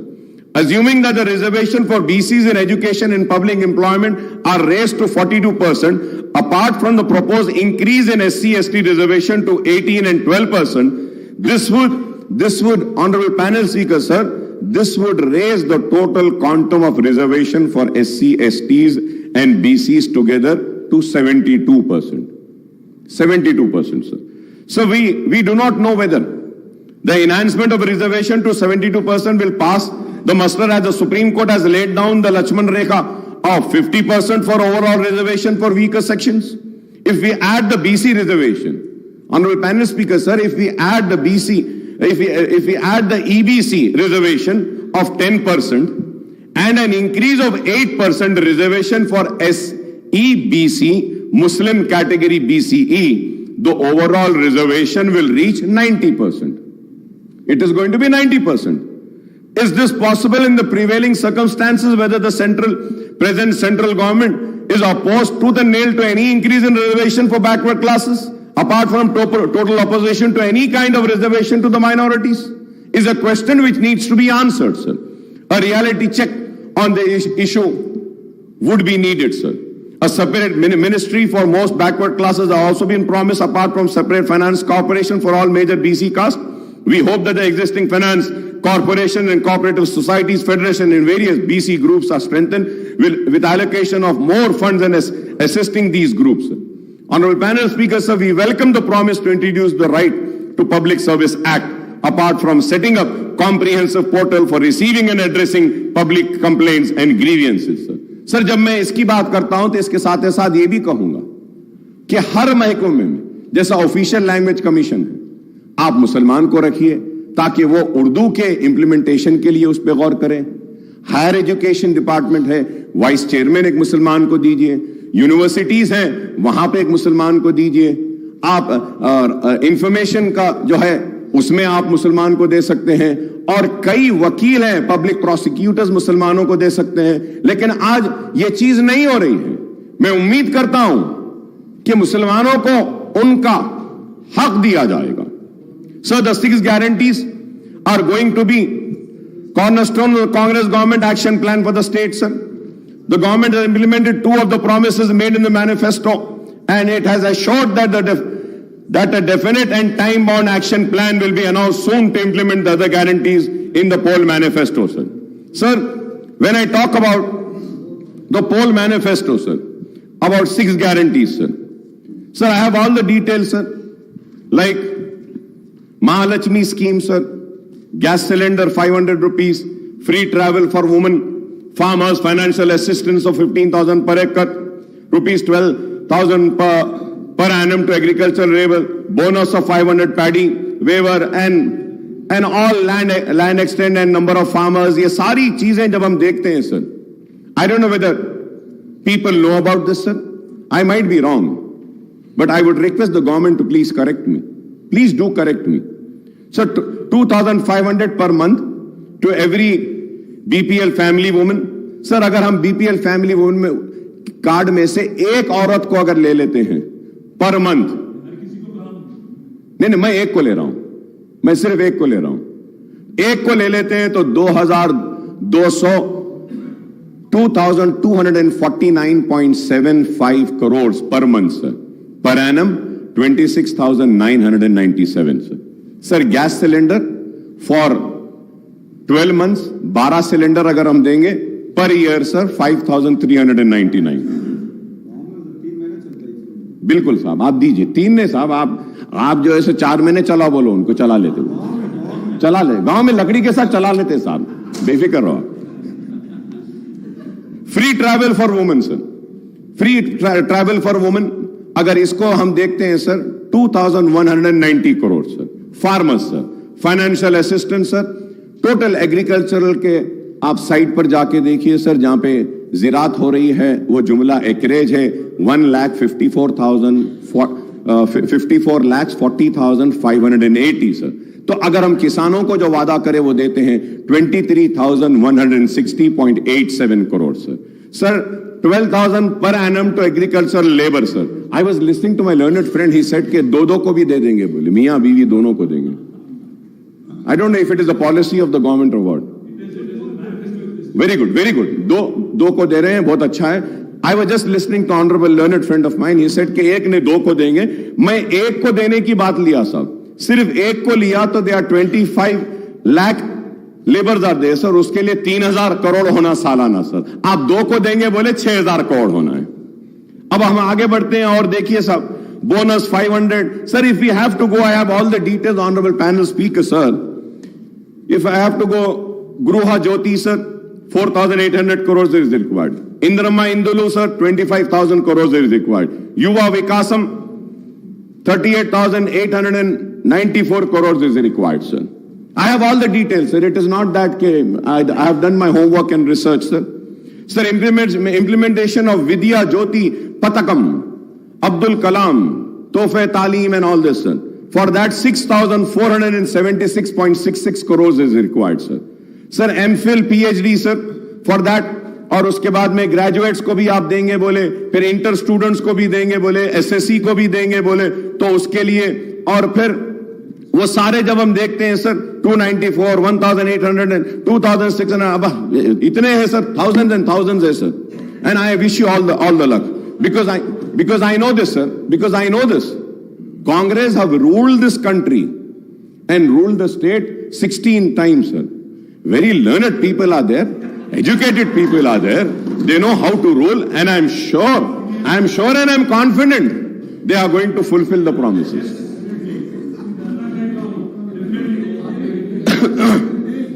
Sir, Cheyutha, sir, उसमें monthly pension 4,000 देंगे बोले, monthly employment allowance भी देंगे बोले। Sir, I was reading the newspaper, sir.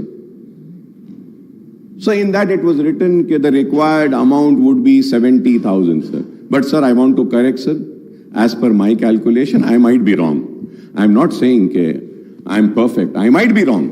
Kindly you give the right figures. As per my homework, my research, my calculations, sir, the total requirement only for 6 guarantees. Only for 6 guarantees is going to be 2,16,018.15 crores. Per annum. और उसके बाद में if you have to see the entire many other promises, जैसा वो bike देते बोले, वो allowance देते बोले, हाँ वो डबल बेडरूम, वो सारे चीजें sir when we finally sir अब उसको पूरा देखते हैं सर, तो I might be again wrong sir, I want the government to correct me sir. 3,10,492.15 crore, मतलब 3,10,492.15 crores are required. And I'm sure the people who have prepared the manifesto knew about the financial state of our state. So, and sir, I listen, bhai, aap itna gusse mein kyun aa gaye? That's what I'm saying, sir. मैं यही कह रहा हूं, आप नहीं करेंगे बोल के मैं थोड़ी बोला आपको, आप काबिल है बोला मैं. आप लोग हिंदुस्तान में सबसे ज्यादा हुकूमत करे बोल रहा हूं, रियासत में आप लोग करे हैं बोल रहा हूं, और मैं ये कह रहा हूं कि काबिल लोगों ने बड़ी काबिलियत के साथ, बड़ी ही मेहनत के साथ इस मैनिफेस्टो को बनाया है, और इस मैनिफेस्टो पे अवाम ने भरोसा किया है. और मैं ये भी कह रहा हूं कि ये प्रॉमिसेस को फुलफिल करने के लिए ना सिर्फ मैं, हम सब आपका ताउन करने तैयार हैं. गुस्से में आने की बात क्या है बताइए?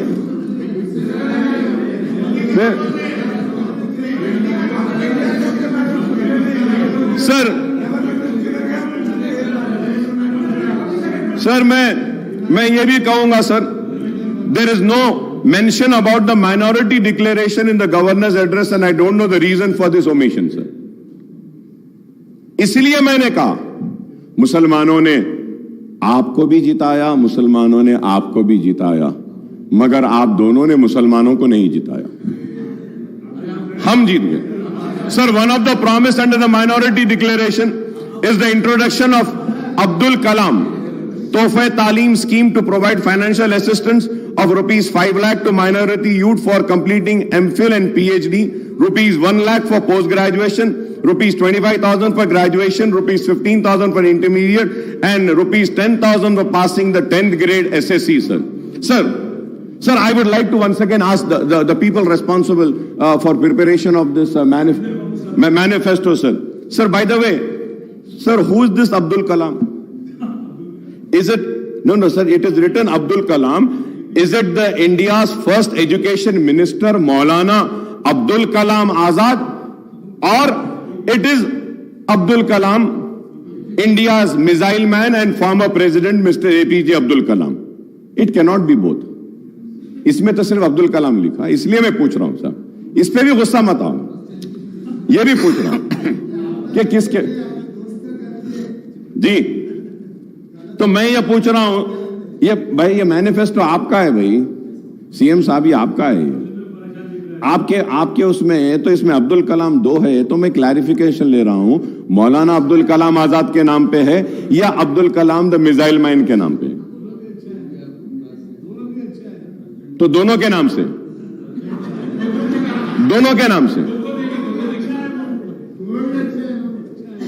जी. अच्छा, नहीं मैं पूछ रहा था साहब, पूछना है ना.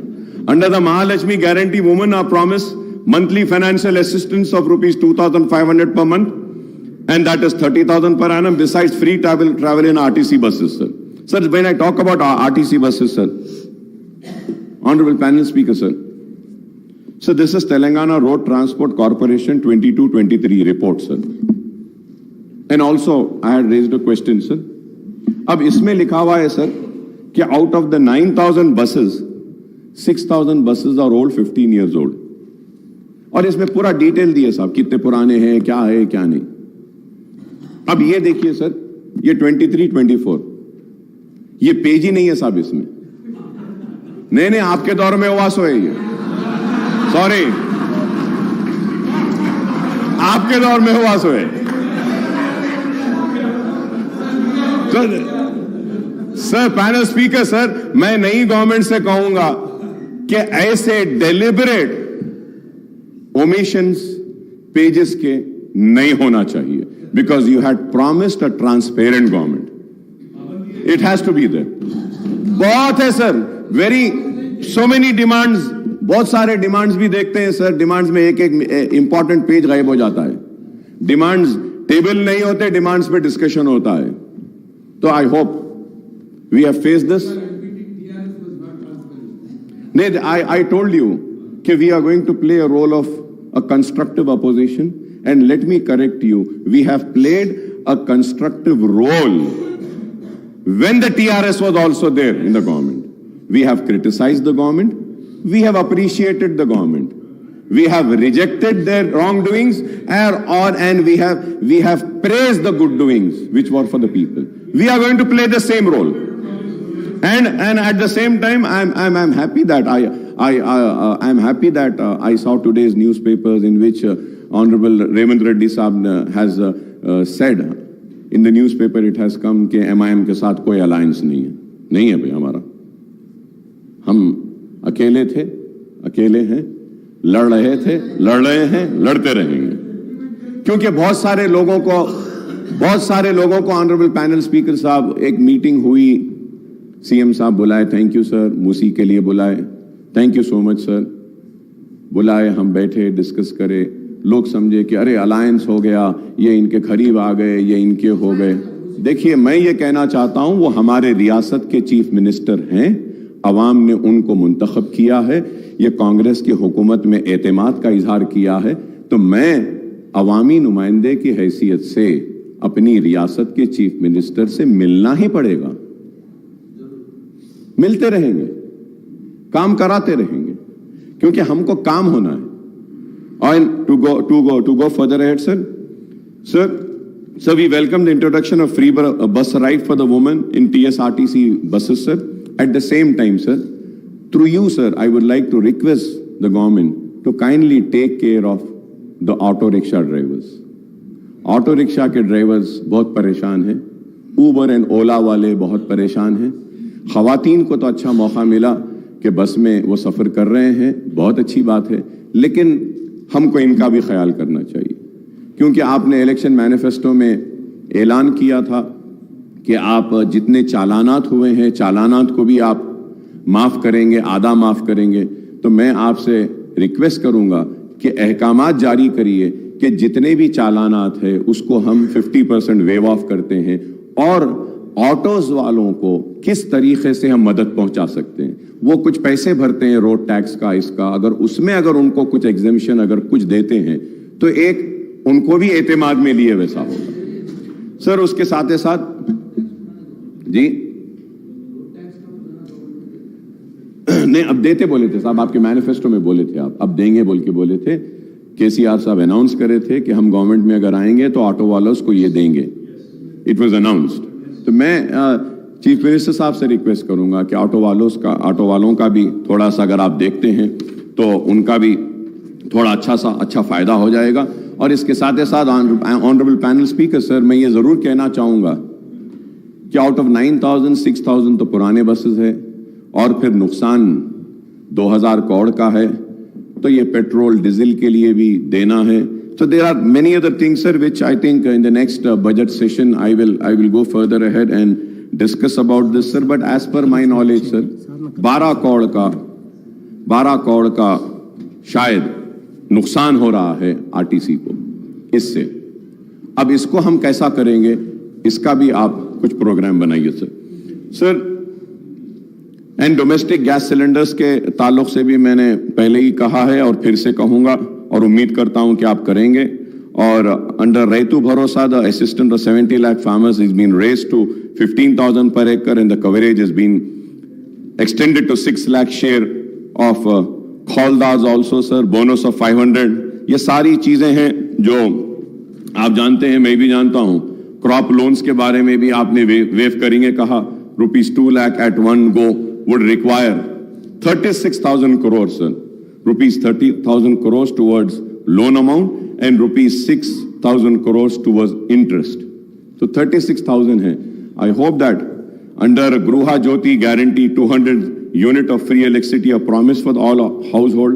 अब ये 200 कैसा देंगे, इसमें भी कंफ्यूजन है सर. 200 यूनिट कैसा देंगे? अब अगर मुझे 201 आएगा यूनिट, तो क्या 200 माफ करके 1 यूनिट के पैसे लेंगे?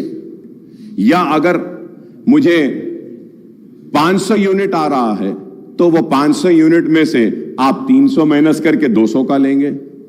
इसमें क्लैरिटी नहीं है sir. So I request kindly issue the guidelines with which ये 200 यूनिट फ्री जो मिलेगा. The power sector in the state, TS Genco, TS Transco, and Northern Southern Discoms are already saddled with huge losses of 50,275 crores and staggering debt of 81,516 crores. क्योंकि ये सिर्फ मैं newspapers में, honourable speaker sir, मैं newspapers में देख रहा था, हर कोई बोल रहे थे कि 50,000 का इसमें लॉसेज है, 80,000 के लॉसेज है कहें सर. लेकिन the thing is that कि we are already saddled with the huge losses of 50,275 crores and staggering debt of 81,516 crores, sir. Sir, under Indulu scheme, families not owning houses are promised a house site and a financial assistance of ₹5 lakhs for construction of houses, sir. Sir, ये 2 bedroom houses के ताल्लुक से भी speaker साहब मैं आपके जरिए हुकूमत की तवज्जो इस बात पे लाना चाहता हूं कि सर इलेक्शन कोड आने की वजह से जो लोगों को सर्टिफिकेट्स दे दिए गए थे, जो लोगों को हाथ में कागज दे दिया गया था कि ये यूनिट आपका है, तो उसकी चाबी अब तक नहीं दी गई. और जो लिस्ट सैंक्शन हुई थी वो भी वैसी रुकी हुई है. सर, आपके जरिए मैं हुकूमत और हमारे चीफ मिनिस्टर साहब रेवंत रेड्डी साहब की तवज्जो इस बात पे लाना चाहता हूं कि मेरे कॉन्स्टिट्यूंसी में पुराने जो घर थे उनको तोड़कर 2 bedroom बनाए थे और उनसे वादा किया गया था कि बनने के बाद उनको दिया जाएगा, लेकिन इलेक्शन कोड आने की वजह से रुक गया है. काइंडली आपसे रिक्वेस्ट है कि हैदराबाद कलेक्टर साहब को बोल के उसको क्लियर करवा दीजिए, क्योंकि हमारे अश्योरेंस पे, हमारी जबान पे उन लोगों ने अपने घरों को खाली करके 2 bedroom बनाने की इजाजत दी. अगर उनको नहीं मिलेगा तो बड़ा प्रॉब्लम होगा.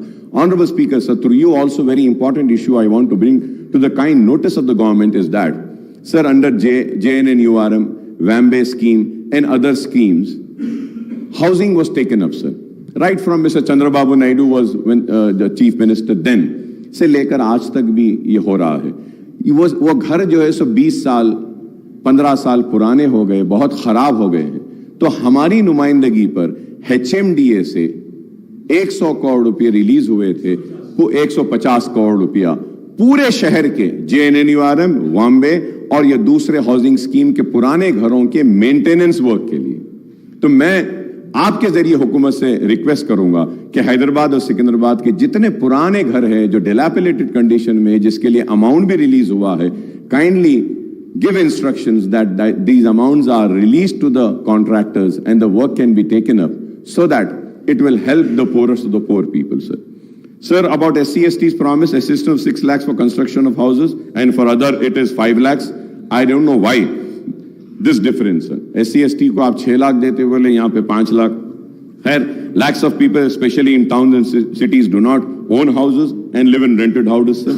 तो मैं उम्मीद करता हूँ कि आप इस ताल्लुक से भी करेंगे sir. And I would like to know sir what are the criteria for selection of beneficiaries under this scheme. ये स्कीम युवा विकासम जो 5 लाख का है, उसके भी गाइडलाइंस सही नहीं आए. तो मैं उम्मीद करता हूं कि आप इसके बारे में भी कहेंगे. Under Cheyutha guarantee monthly pension amount is to be raised to ₹4,000 and all the beneficiaries, and it's huge increase in the allocation for this scheme, sir. For the disabled also. So we welcome the increase in the health insurance coverage under Arogeshri scheme of ₹10 lakh. Sir, once again, sir, Honorable Speaker, sir, when I talk about Arogeshri, sir, आप बोल दिए 10 लाख. आप मालूम कराइए साहब, क्या एक भी पेशेंट को अब तक आपके ऐलान के बाद क्या 10 लाख का बेनिफिट मिला? guidelines have not been framed, GO is not been issued. Sir, the most important thing is that Rajshekhar Reddy साहब जब थे, जो राजीव आरोग्य श्री लाए थे, उस वक्त जो पैकेजेस बनाए थे, same amount is continuing sir, same amount sir, amount में इंक्रीज ही नहीं हुआ. Sir, you need to review this, see that. The reason I'm saying is that, sir, the private hospitals are not admitting any patient under Arogyashri because the rates are very low, sir. अब एक बात बोलता हूं, आप बुरा ना माने आप लोग, which is very important for the new government, sir. Sir, in all government hospitals, dialysis units are there. Sir, these dialysis units are being handed over to a third party, sir. And sir, like a private hospital is getting 1250, 1250 for one dialysis. Government hospital is getting 1850 rupees. And that 1850 rupees, it is being paid to the third party, not to the government hospital. आप बताइए sir, ये तो गलत है. ये this is very wrong. आप वो third party को बेनिफिट दे रहे हैं, लेकिन प्राइवेट हॉस्पिटल्स को आप कम करके रखें. This needs to be corrected sir. I hope that the government will make a note and do the necessary corrections.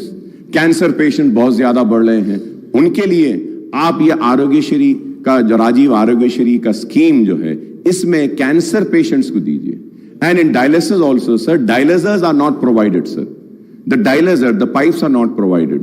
And there is one investigation which is required for all the dialysis patient to check the creatinine levels. वो उसके लिए they have to make an additional payment. So such things are there which needs to be corrected, which was not corrected by this government in spite of repeatedly requesting. I hope that you will do the necessary corrections. This will help the poor people, sir. Sir, going further ahead, sir. Sir, it is apparent that you, especially in the rural and small towns, are being facing problems of unemployment. I welcome that कि उन बेरोजगार नौजवानों के लिए भी आपने ऐलान किया है कि करेंगे. Sir, ये इसमें ये moreover, youth have been promised monthly employment allowance of 4,000. I would like to know कि when are we going to start this? Sir, क्योंकि बेरोजगारी का भत्ता देने का इन्होंने भी वादा किया था, लेकिन किया नहीं. Sir, as per my information, I might be wrong. It is subject to correction, sir. 42 lakh children have registered in an employment department or Telangana Public Service Commission. Sir, if we take 30 lakhs also, unemployed youth, तो हमको, sir, 1,200 crore महाना जरूरत पड़ेगी और हमको जरूरत पड़ेगी 14,400 करोड़ सालाना की. 14,400 crores yearly will be required. So I hope that क्या आप इस पर भी गौर करेंगे. For young women 18 years pursuing education, electric scooter का promise करे हैं. We welcome this. When we hope that कि ये promise भी fulfill होगी. So the issue of SC categorization into ABCD category has been hanging fire for over 2 decades now.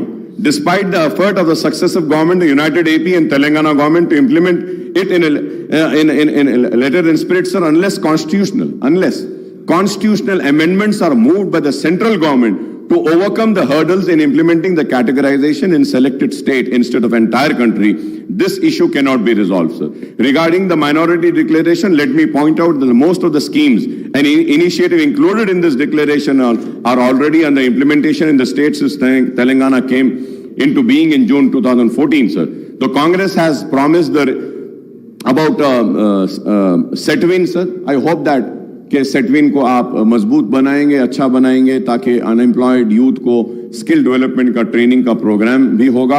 और मैं ये भी कहूँगा कि कांग्रेस के टाइम में ओल्ड सिटी में हम नेशनल एकेडमी ऑफ कंस्ट्रक्शन का एक सेंटर लाए थे. तो मैं आपसे रिक्वेस्ट करूँगा कि नेशनल एकेडमी ऑफ कंस्ट्रक्शन के सेंटर को माइनॉरिटी वेलफेयर डिपार्टमेंट से जोड़ दीजिए. तो at least minority welfare department can take up the skill development programme with collaboration with National Academy of Construction, sir. So you've also promised about additional funds to Kholi Qutub Shah, sir. And Kholi Qutub Shah has been given the responsibility by the TRS government, then TRS government, for the development of Charminar pedestrianization project, but it is still not yet completed. I would say it's in between, sir. मैं उम्मीद करता हूं कि आप उसको भी देखेंगे, sir. Sir, उसके साथ ही साथ, सर, मैं ये भी कहूंगा कि पुराने शहर में 100 बेडेड हॉस्पिटल्स के लिए याकुतपुरा SRT कॉलोनी में एक 100 बेडेड हॉस्पिटल सैंक्शन हुआ है. काइंडली आप उसका काम करा दीजिए. पालम रोड ओल्ड सिटी में एक दवाखाना मंजूर हुआ है, उसका भी काम वैसी है, उसको भी करा दीजिए. मेरी कॉन्स्टिट्यूंसी में बारकस में और बल्लागुड़े में एक 40 बेड एक 100 बेड हॉस्पिटल आया है, उसका भी अगर आप काम करा दिए तो बेहतर होगा. और इसके साथ ही साथ हैदराबाद की पहचान, हैदराबाद की शान में कहूंगा कि उस्मानिया हॉस्पिटल के लिए हम बार बार कह रहे हैं कि उसको भी आप हेरिटेज को बरकरार रखते हुए बनाइए, या जैसा भी बनाना है बनाइए, बहरहाल बनाइए. मैं उम्मीद करता हूं कि आप उस्मानिया हॉस्पिटल को लेंगे. उसके साथ ही साथ ऑनरेबल स्पीकर सर, आपके जरिए मैं हुकूमत की तवज्जो इस बात पे दिलाना चाहता हूं कि निजामिया तिबी कॉलेज जो मक्का मस्जिद के सामने है, it is the only medium of medical education in Urdu, sir. It has been neglected. The building is in dilapidated condition. I request the Honorable Health Minister Saab, Honorable Chief Minister Saab, kindly give us some time, sir. Let us go and visit that hospital and see that hospital, how a bad shape that hospital, that building is in, sir. So उसके लिए भी 72 crore sanction है. अगर उसका tender बुला के अगर contractor को देंगे तो वो हॉस्पिटल का भी काम मुकम्मल हो जाएगा, सर. और इसके साथ ही साथ, सर, GHMC के बारे में मैं कहूंगा कि GHMC के जितने भी एरियाज में जो काम हुआ है, कॉन्ट्रैक्टर्स का अमाउंट नहीं दिया गया है, सर. और ये बिन फ्री एक प्रोग्राम लाए थे हमारे, मेरे दोस्त लाए बिन फ्री. वो बिन तो उड़ गया लेकिन कचरा वहीं फेंकने लगे लोग. बिन नहीं है लेकिन कचरा तो वहां आ रहा है. तो सर, मैं आपसे रिक्वेस्ट करूंगा, ये बिन फ्री क्या है, इसको रिव्यू करिए. देखिए हर जगह पे कचरा आ रहा है, sir. We are for the development. We want development. We want the old city to be on par with new city. We want flyovers. We found underpasses. We want the metro train. I thank the Honorable Chief Minister Saab for other day when I was sitting with him. He had called for a meeting on आपकी दावत पे हम आए थे. लोग समझ रहे हैं कि हम आपके पास भाग के गए थे. भाई, आप दावत दिए थे, आप बुलाए थे, हम आए थे. और आपने, मैं आपका शुक्रिया अदा करता हूं कि आपने कहा कि मेट्रो ट्रेन को जो पुराना रूट है उस पे लाएंगे, और उसके साथ ही साथ आगे भी जो चंद्रायन गुट्टे से, sir I am concluding sir. Sir, आगे भी उसको चंद्रायन गुट्टे से एलबी नगर से लेते हुए इंटरनेशनल एयरपोर्ट को लेके जाकर वहां पे खत्म करेंगे बोले. इसके लिए भी मैं आपका शुक्रिया अदा करूंगा. सर, मैं उम्मीद करता हूं कि आप जो है सो हम जितने भी मसाइल जो उठाए हैं इस पर भी आप गौर करेंगे. और एक सबसे बड़ा मसला है हैदराबाद मेट्रो वाटर वर्क्स और सीवरेज का, सर. ये हैदराबाद को जो पानी आता है, जो पावर जो हैदराबाद मेट्रो वाटर यूज करती है, ऐलान किया गया हमारी नुमाइंदगी पर कि उसकी रेट को कम करेंगे, सब्सिडाइज रेट देंगे, लेकिन अब तक नहीं किया गया. जरा नहीं, ऑर्डर हुआ लेकिन हो रहा नहीं है साहब उसमें. तो मैं उम्मीद करूंगा कि आप उसके ऊपर भी आप गौर करेंगे और उस पर भी तवज्जो देंगे, sir. Also, sir, the Telangana government has been facing, sir. I'm concluding, sir. Sir, this is a state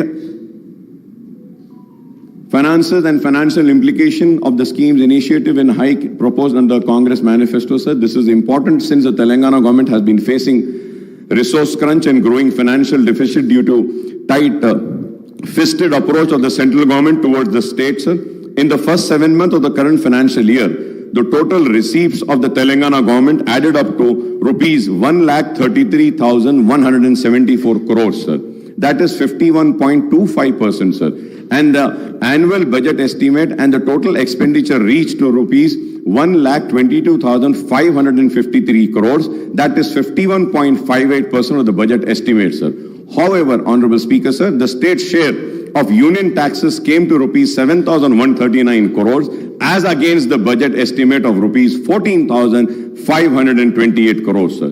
The state had budgeted the grant in aid and contribution amount to be rupees 41,259 crores, but only rupees 3,836 crores were received from the central government during the 7 months period, sir. The state net borrowing during the 7-month period have reached rupees 33,378 crores as against the budget estimate of rupees 38,234 crores, sir. That is 87.3% of budget estimate, sir. The November data on the state budget is not available in the public domain, sir. ये साहब, ये इसको देखिए साहब, ये public domain से गायब क्यों कर देते हैं? I don't know. ये लोग के टाइम होता था साहब, आप थोड़ा उसको देखना साहब. And we have 4 more months before the financial year comes to a close on March 31st, sir, 2023, sir.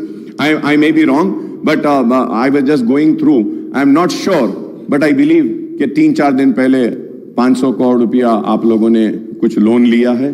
So क्या लिया है तो प्लीज बोलिए, और मैं चाहूंगा कि आप व्हाइट पेपर भी जारी करिए स्टेट के फाइनेंसेस पर, so that the people know कि what is the real financial position of the state, sir. The state cannot pile up borrowing as per its requirement, as it is hamstrung by the condition and restriction imposed by the Physical Responsibility and Budget Management FRBM Act, sir. According to the latest data, the borrowing limit for the Telangana government for the current year has been fixed to rupees 57,813 crores by the Union Finance Minister, but it was actually curtailed to rupees 42,225 crores after taking into account the additional borrowings of rupees 15,588 crores in the previous years.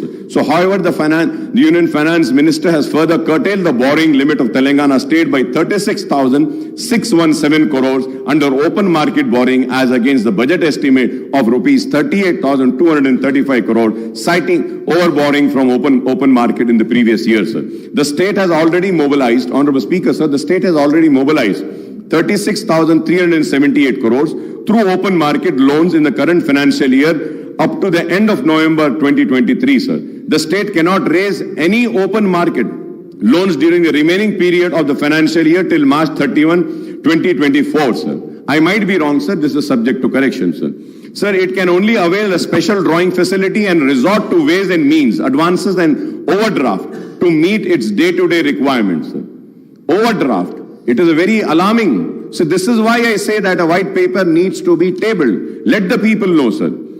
Sir, this is the grim financial scenario of the state at the Telangana government, and this is solely the result of policies and restraint imposed by the central government as well as the lesser central assistance by the way of grant in aid and devolution of central taxes. I would like to remind that I was the one person who is to always caution and say that devolution of funds, GST, आपको नुकसान होगा, लेकिन आप लोगों ने मेरी बात नहीं सुनी उस वक्त. मैंने बार बार कहा था, सीएम साहब, उस वक्त के सीएम साहब केसीआर साहब ने उठकर मुझसे कहा कि अकबर भाई आप बेफिक्र रहिए, हमारे स्टेट को पूरे पैसे आएंगे. लेकिन देखिए हमारे स्टेट को पैसे नहीं आए, हमारे स्टेट का नुकसान हुआ, और उस वजह से आज हमको मुसीबतें उठानी पड़ेगी. Sir, I wish my old colleague, my friend, and my very close friend, I would say, Mr. Bhatti Saab, the Deputy Chief Minister Saab, Bhatti Vikrama Saab, who looks after the finances, my best wishes and best of luck with you, sir. And we are there for whatever support and assistance or help is needed, sir. Incidentally, a few days ago, Deputy CM Saab had released a booklet on Telangana economy and Telangana at a glance, on the financial indicators of state during the financial year 22-23. Telangana gross state domestic product GSDP at current prices 22-23 reached to rupees 13,13,391 crore with 16.3% growth, which was marked higher than India's growth of 16.1, sir. और उसके साथ ही साथ 2 दिन पहले हमारे हैदराबाद को भी एक अवार्ड मिला है, बेस्ट सिटी, राइट. ऑपरेशन को तो नहीं था अवार्ड वो, right? It was an award. Good. So I congratulate the officials who are responsible for this award, and I also congratulate the then government TRS also, sir. Sir, moreover, the Telangana, sir, isme led the other big states in the country with the highest per capita income of 3,12,398 during the year 22-23, sir. The state has certainly progressed since it was granted statehood in 2014, sir. There are many other issues which may have time to discuss during the forthcoming budget, sir. Before I conclude, I may recall that one issue which I have been highlighting it frequently during the session of Telangana Assembly was conduct and duration of budget monsoon winter session of the assembly, sir.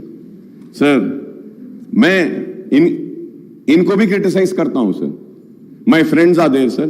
Sir Andhra Pradesh था बोलकर आंध्र प्रदेश में 40 दिन budget session होता था sir.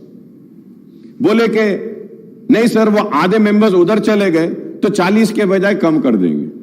Sir I request sir, we should have session sir, we should have discussion sir.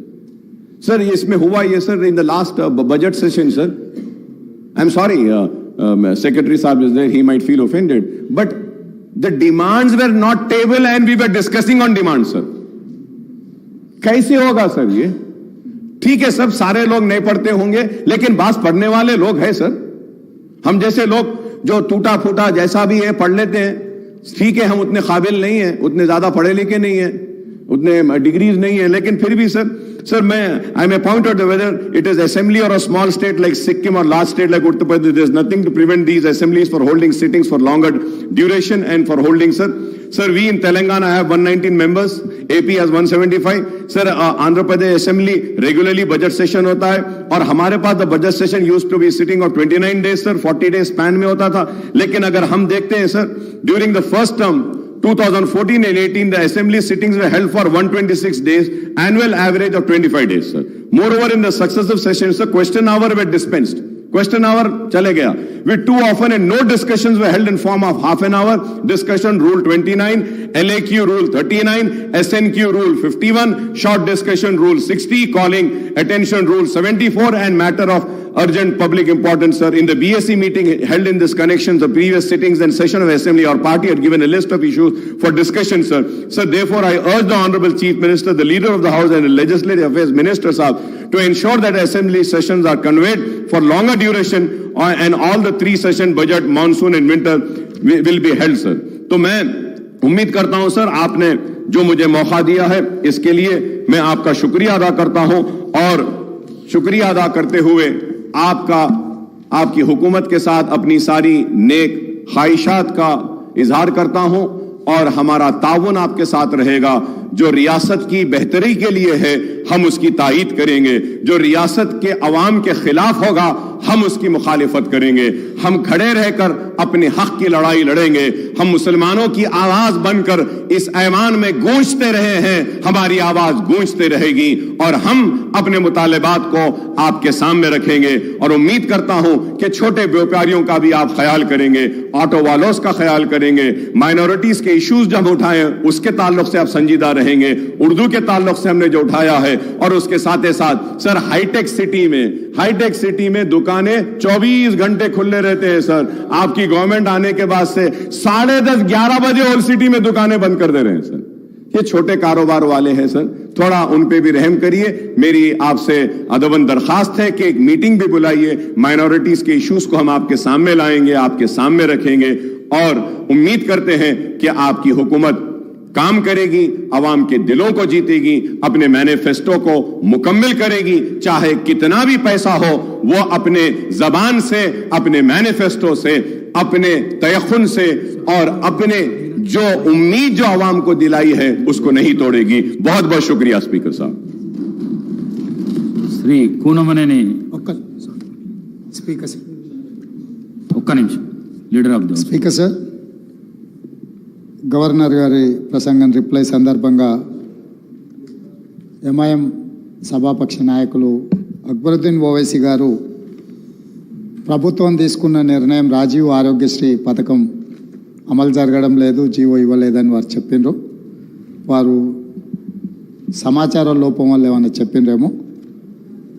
ఈ ప్రభుత్వం బాధ్యత తీసుకున్న మొదటి రోజే మంత్రివర్గ సమావేశాన్ని ఏర్పాటు చేసి మంత్రివర్గ సమావేశం 7 తారీఖు నాడే ఆమోదం తీసుకొని 8 తారీఖు రోజు GOMS నెంబర్ 191 ఈ జీవో స్పష్టంగా రాజీవ్ ఆరోగ్యశ్రీ పథకంలో పేదలకు వైద్య ఆరోగ్య ఖర్చుల కోసం 5 లక్షల నుంచి 10 లక్షలకు పెంచడం జరిగింది. ఈ 10 లక్షల క్లెయిమ్ చేయడం అనేది ఎవరైనా బాధితులు లేకపోతే వాళ్ళు ఏం క్లెయిమ్ చేసుకుంటున్నారో వాటికి సంబంధించిన ఏవైనా ఎవరైనా రాజీవ్ ఆరోగ్యశ్రీ పథకంలో భాగంగా ఇందులో ఎంపానల్మెంట్లో ఉన్న హాస్పిటల్స్ ఎవరైనా హాస్పిటల్లో చేర్చుకోకపోయినా 10 లక్షల వరకు వాళ్లకు ఆరోగ్యశ్రీ ఈ కవరేజ్ ఇవ్వకపోయినా ప్రభుత్వం దృష్టికి తీసుకొస్తే తప్పకుండా ఆయా ఆసుపత్రుల మీద ఈ రాష్ట్ర ప్రభుత్వం కఠినమైన చర్యలు తీసుకుంటుంది.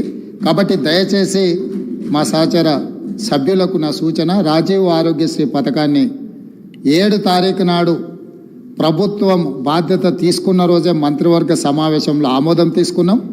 8 తారీఖు రోజు జీఓఎంఎస్ నెంబర్ 191 ఆల్రెడీ 5 లక్షల నుంచి 10 లక్షలకు పెంచుతూ విధానపరమైన నిర్ణయం తీసుకొని జీవో ఇవ్వడం జరిగింది. కాబట్టి మీ ద్వారా సభ్యులందరికీ 119 మంది సభ్యులకు తెలంగాణ రాష్ట్ర ప్రజలందరికీ కూడా ఈ వివరాలను తెలియజేస్తున్న అధ్యక్ష. ధన్యవాదాలు.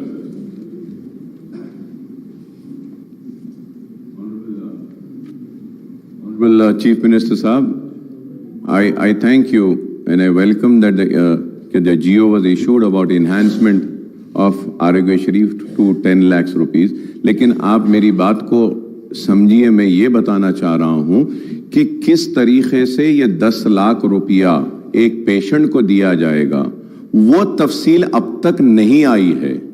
सिर्फ 10 लाख का ऐलान हुआ, लेकिन आपके इस ऐलान से एक भी पेशेंट को नहीं फायदा हुआ।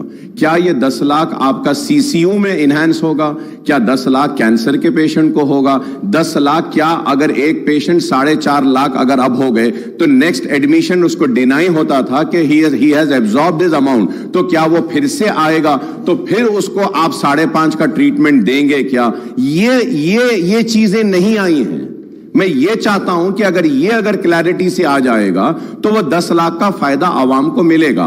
आज बेशक आपने जियो दिया, लेकिन किसी पेशेंट का इससे फायदा नहीं हो रहा। मैं ये आपके इल्म में लाना चाह रहा हूं। శ్రీ కూనమనేని సాంబశివరావు గారు. Thank you sir. ఈరోజు అసెంబ్లీలో అధికార పక్ష ప్రతిపక్ష నాయకులు సభ్యులు మాట్లాడిన విధానం చాలా ఆరోగ్యదాయకంగా ఉంది. భవిష్యత్తులో కూడా ఈ పద్ధతుల్లోనే ఆరోగ్యదాయకంగా, విజ్ఞానదాయకంగా,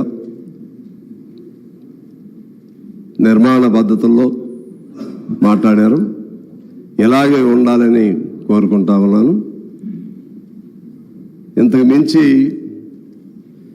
వ్యక్తిగత దోషణలు, భాషణలు వాటి జోలికి వెళుతూ పవిత్రమైనటువంటి సభను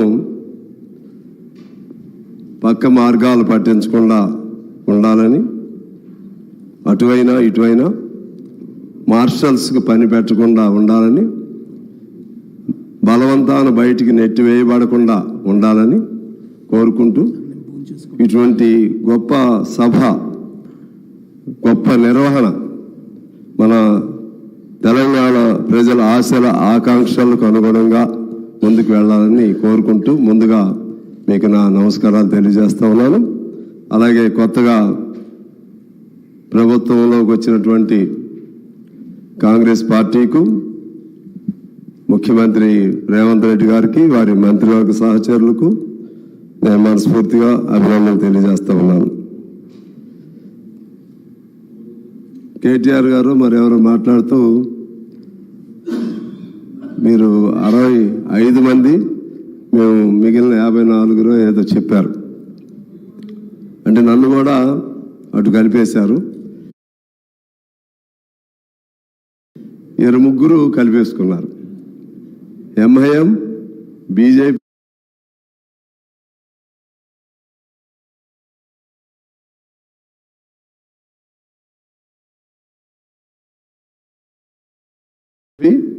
బీఆర్ఎస్, మీ ముగ్గురు ఒకటిగా అనే భావన వచ్చింది నాకు. అలా ఉండకూడదని నేను అనుకుంటున్నా. నేను కూడా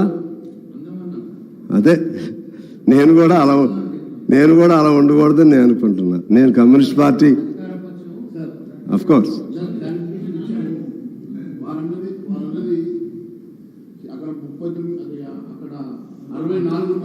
39 ఉన్నాం. 64 కాకుండా మిగిలిన వాళ్ళు ఇటువైపు ఉన్నారని చెప్పారు. ఎప్పుడు కూడా భారతీయ జనతా పార్టీ ఏ ఒక్కరితోటి కూడా కలిసి పనిచేసే సమస్య లేదు. మేము కన్స్ట్రక్టివ్ అపోజిషన్గా పార్టీ సిద్ధాంతాలు అనుగుణంగా పనిచేస్తాం. ఖచ్చితంగా ఈ ప్రభుత్వం తీసుకునేటువంటి మంచి సంక్షేమ కార్యక్రమాలకు మద్దతు ఇస్తాం. ప్రజా వ్యతిరేక కార్యక్రమాలకు మేము ఎప్పటికప్పుడు ఎండగడతామని తెలియజేస్తున్నాం సార్. సిద్ధాంతాలు వేరైనా కలిసి ఉండటం మంచిది. అందరం కలిసి నిర్మాణపరంగా చర్చించుకోవడం మంచిది. అలాగే ముఖ్యంగా ఇదే పద్ధతి కొనసాగాలంటే అసెంబ్లీని కూడా ఎక్కువ రోజులు నడిపే విధంగా అధికార పక్షం శ్రద్ధ పెట్టాలి, ప్రతిపక్షం సహకరించాలి. మీకు గత అసెంబ్లీది అంటే జరిగిపోయినటువంటి 5 ఏళ్ల లెక్కలు చెప్తే 2019లో కేవలం 19 రోజులు మాత్రమే అసెంబ్లీ నడిచింది. 2020లో కేవలం 17 రోజులు మాత్రమే అసెంబ్లీ నడిచింది. 2021లో 16 రోజులు, 22లో 10 రోజులు, 23లో 11 రోజులు మాత్రమే అసెంబ్లీ నడవటం జరిగింది.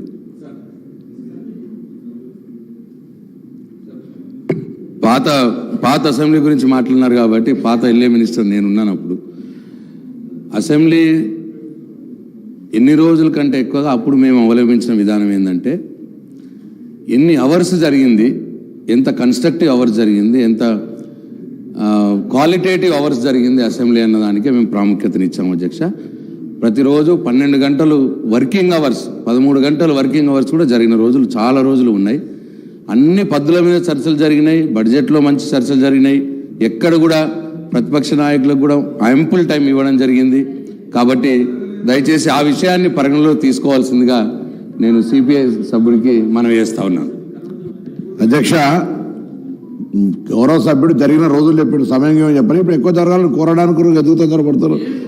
జరగలేదు దానికి సాంబశివరావు అంతా మనకి మన నిబంధనలో ఎన్ని రోజులు జరపాలని ఉంది. దాన్ని కాదని మొత్తాన్ని కలిపి 10 రోజుల్లో జరిపేద్దామంటే అది క్వాలిటేటివ్ డిస్కషన్గా ఉండదు. సరే పోనీ సాంప్రదాయం, అది క్వాలిటేటివ్ డిస్కషన్ అవ్వదు. అందువల్ల క్వాలిటేటివ్ డిస్కషన్ జరగాలంటే పాత సాంప్రదాయాలకు అనుగుణంగా జరపవలసిన అవసరం ఉంది.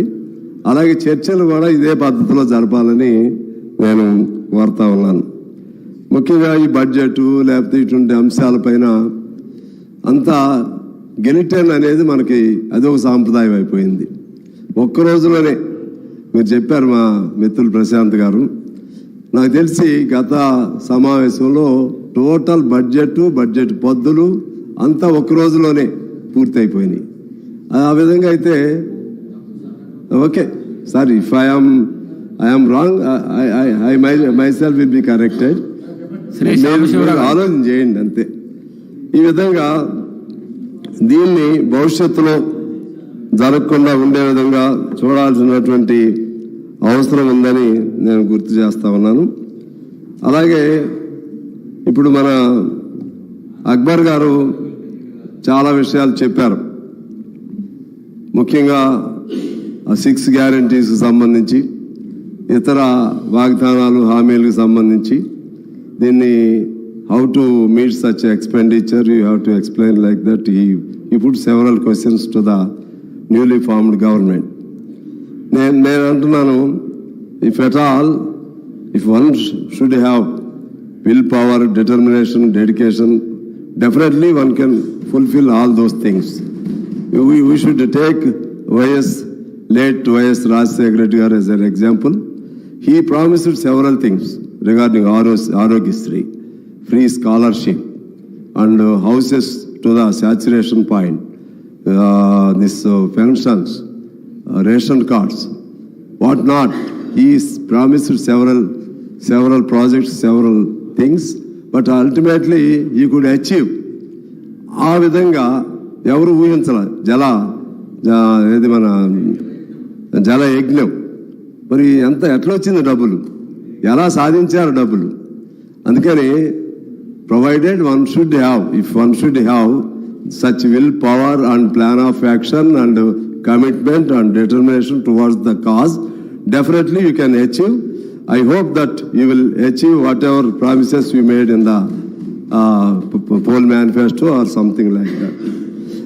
దీని తోడు మన అప్పుడున్నటువంటి దివంగత రాజీవ్ గాంధీ గారు చెప్పింది కూడా నేను గుర్తు చేస్తాను.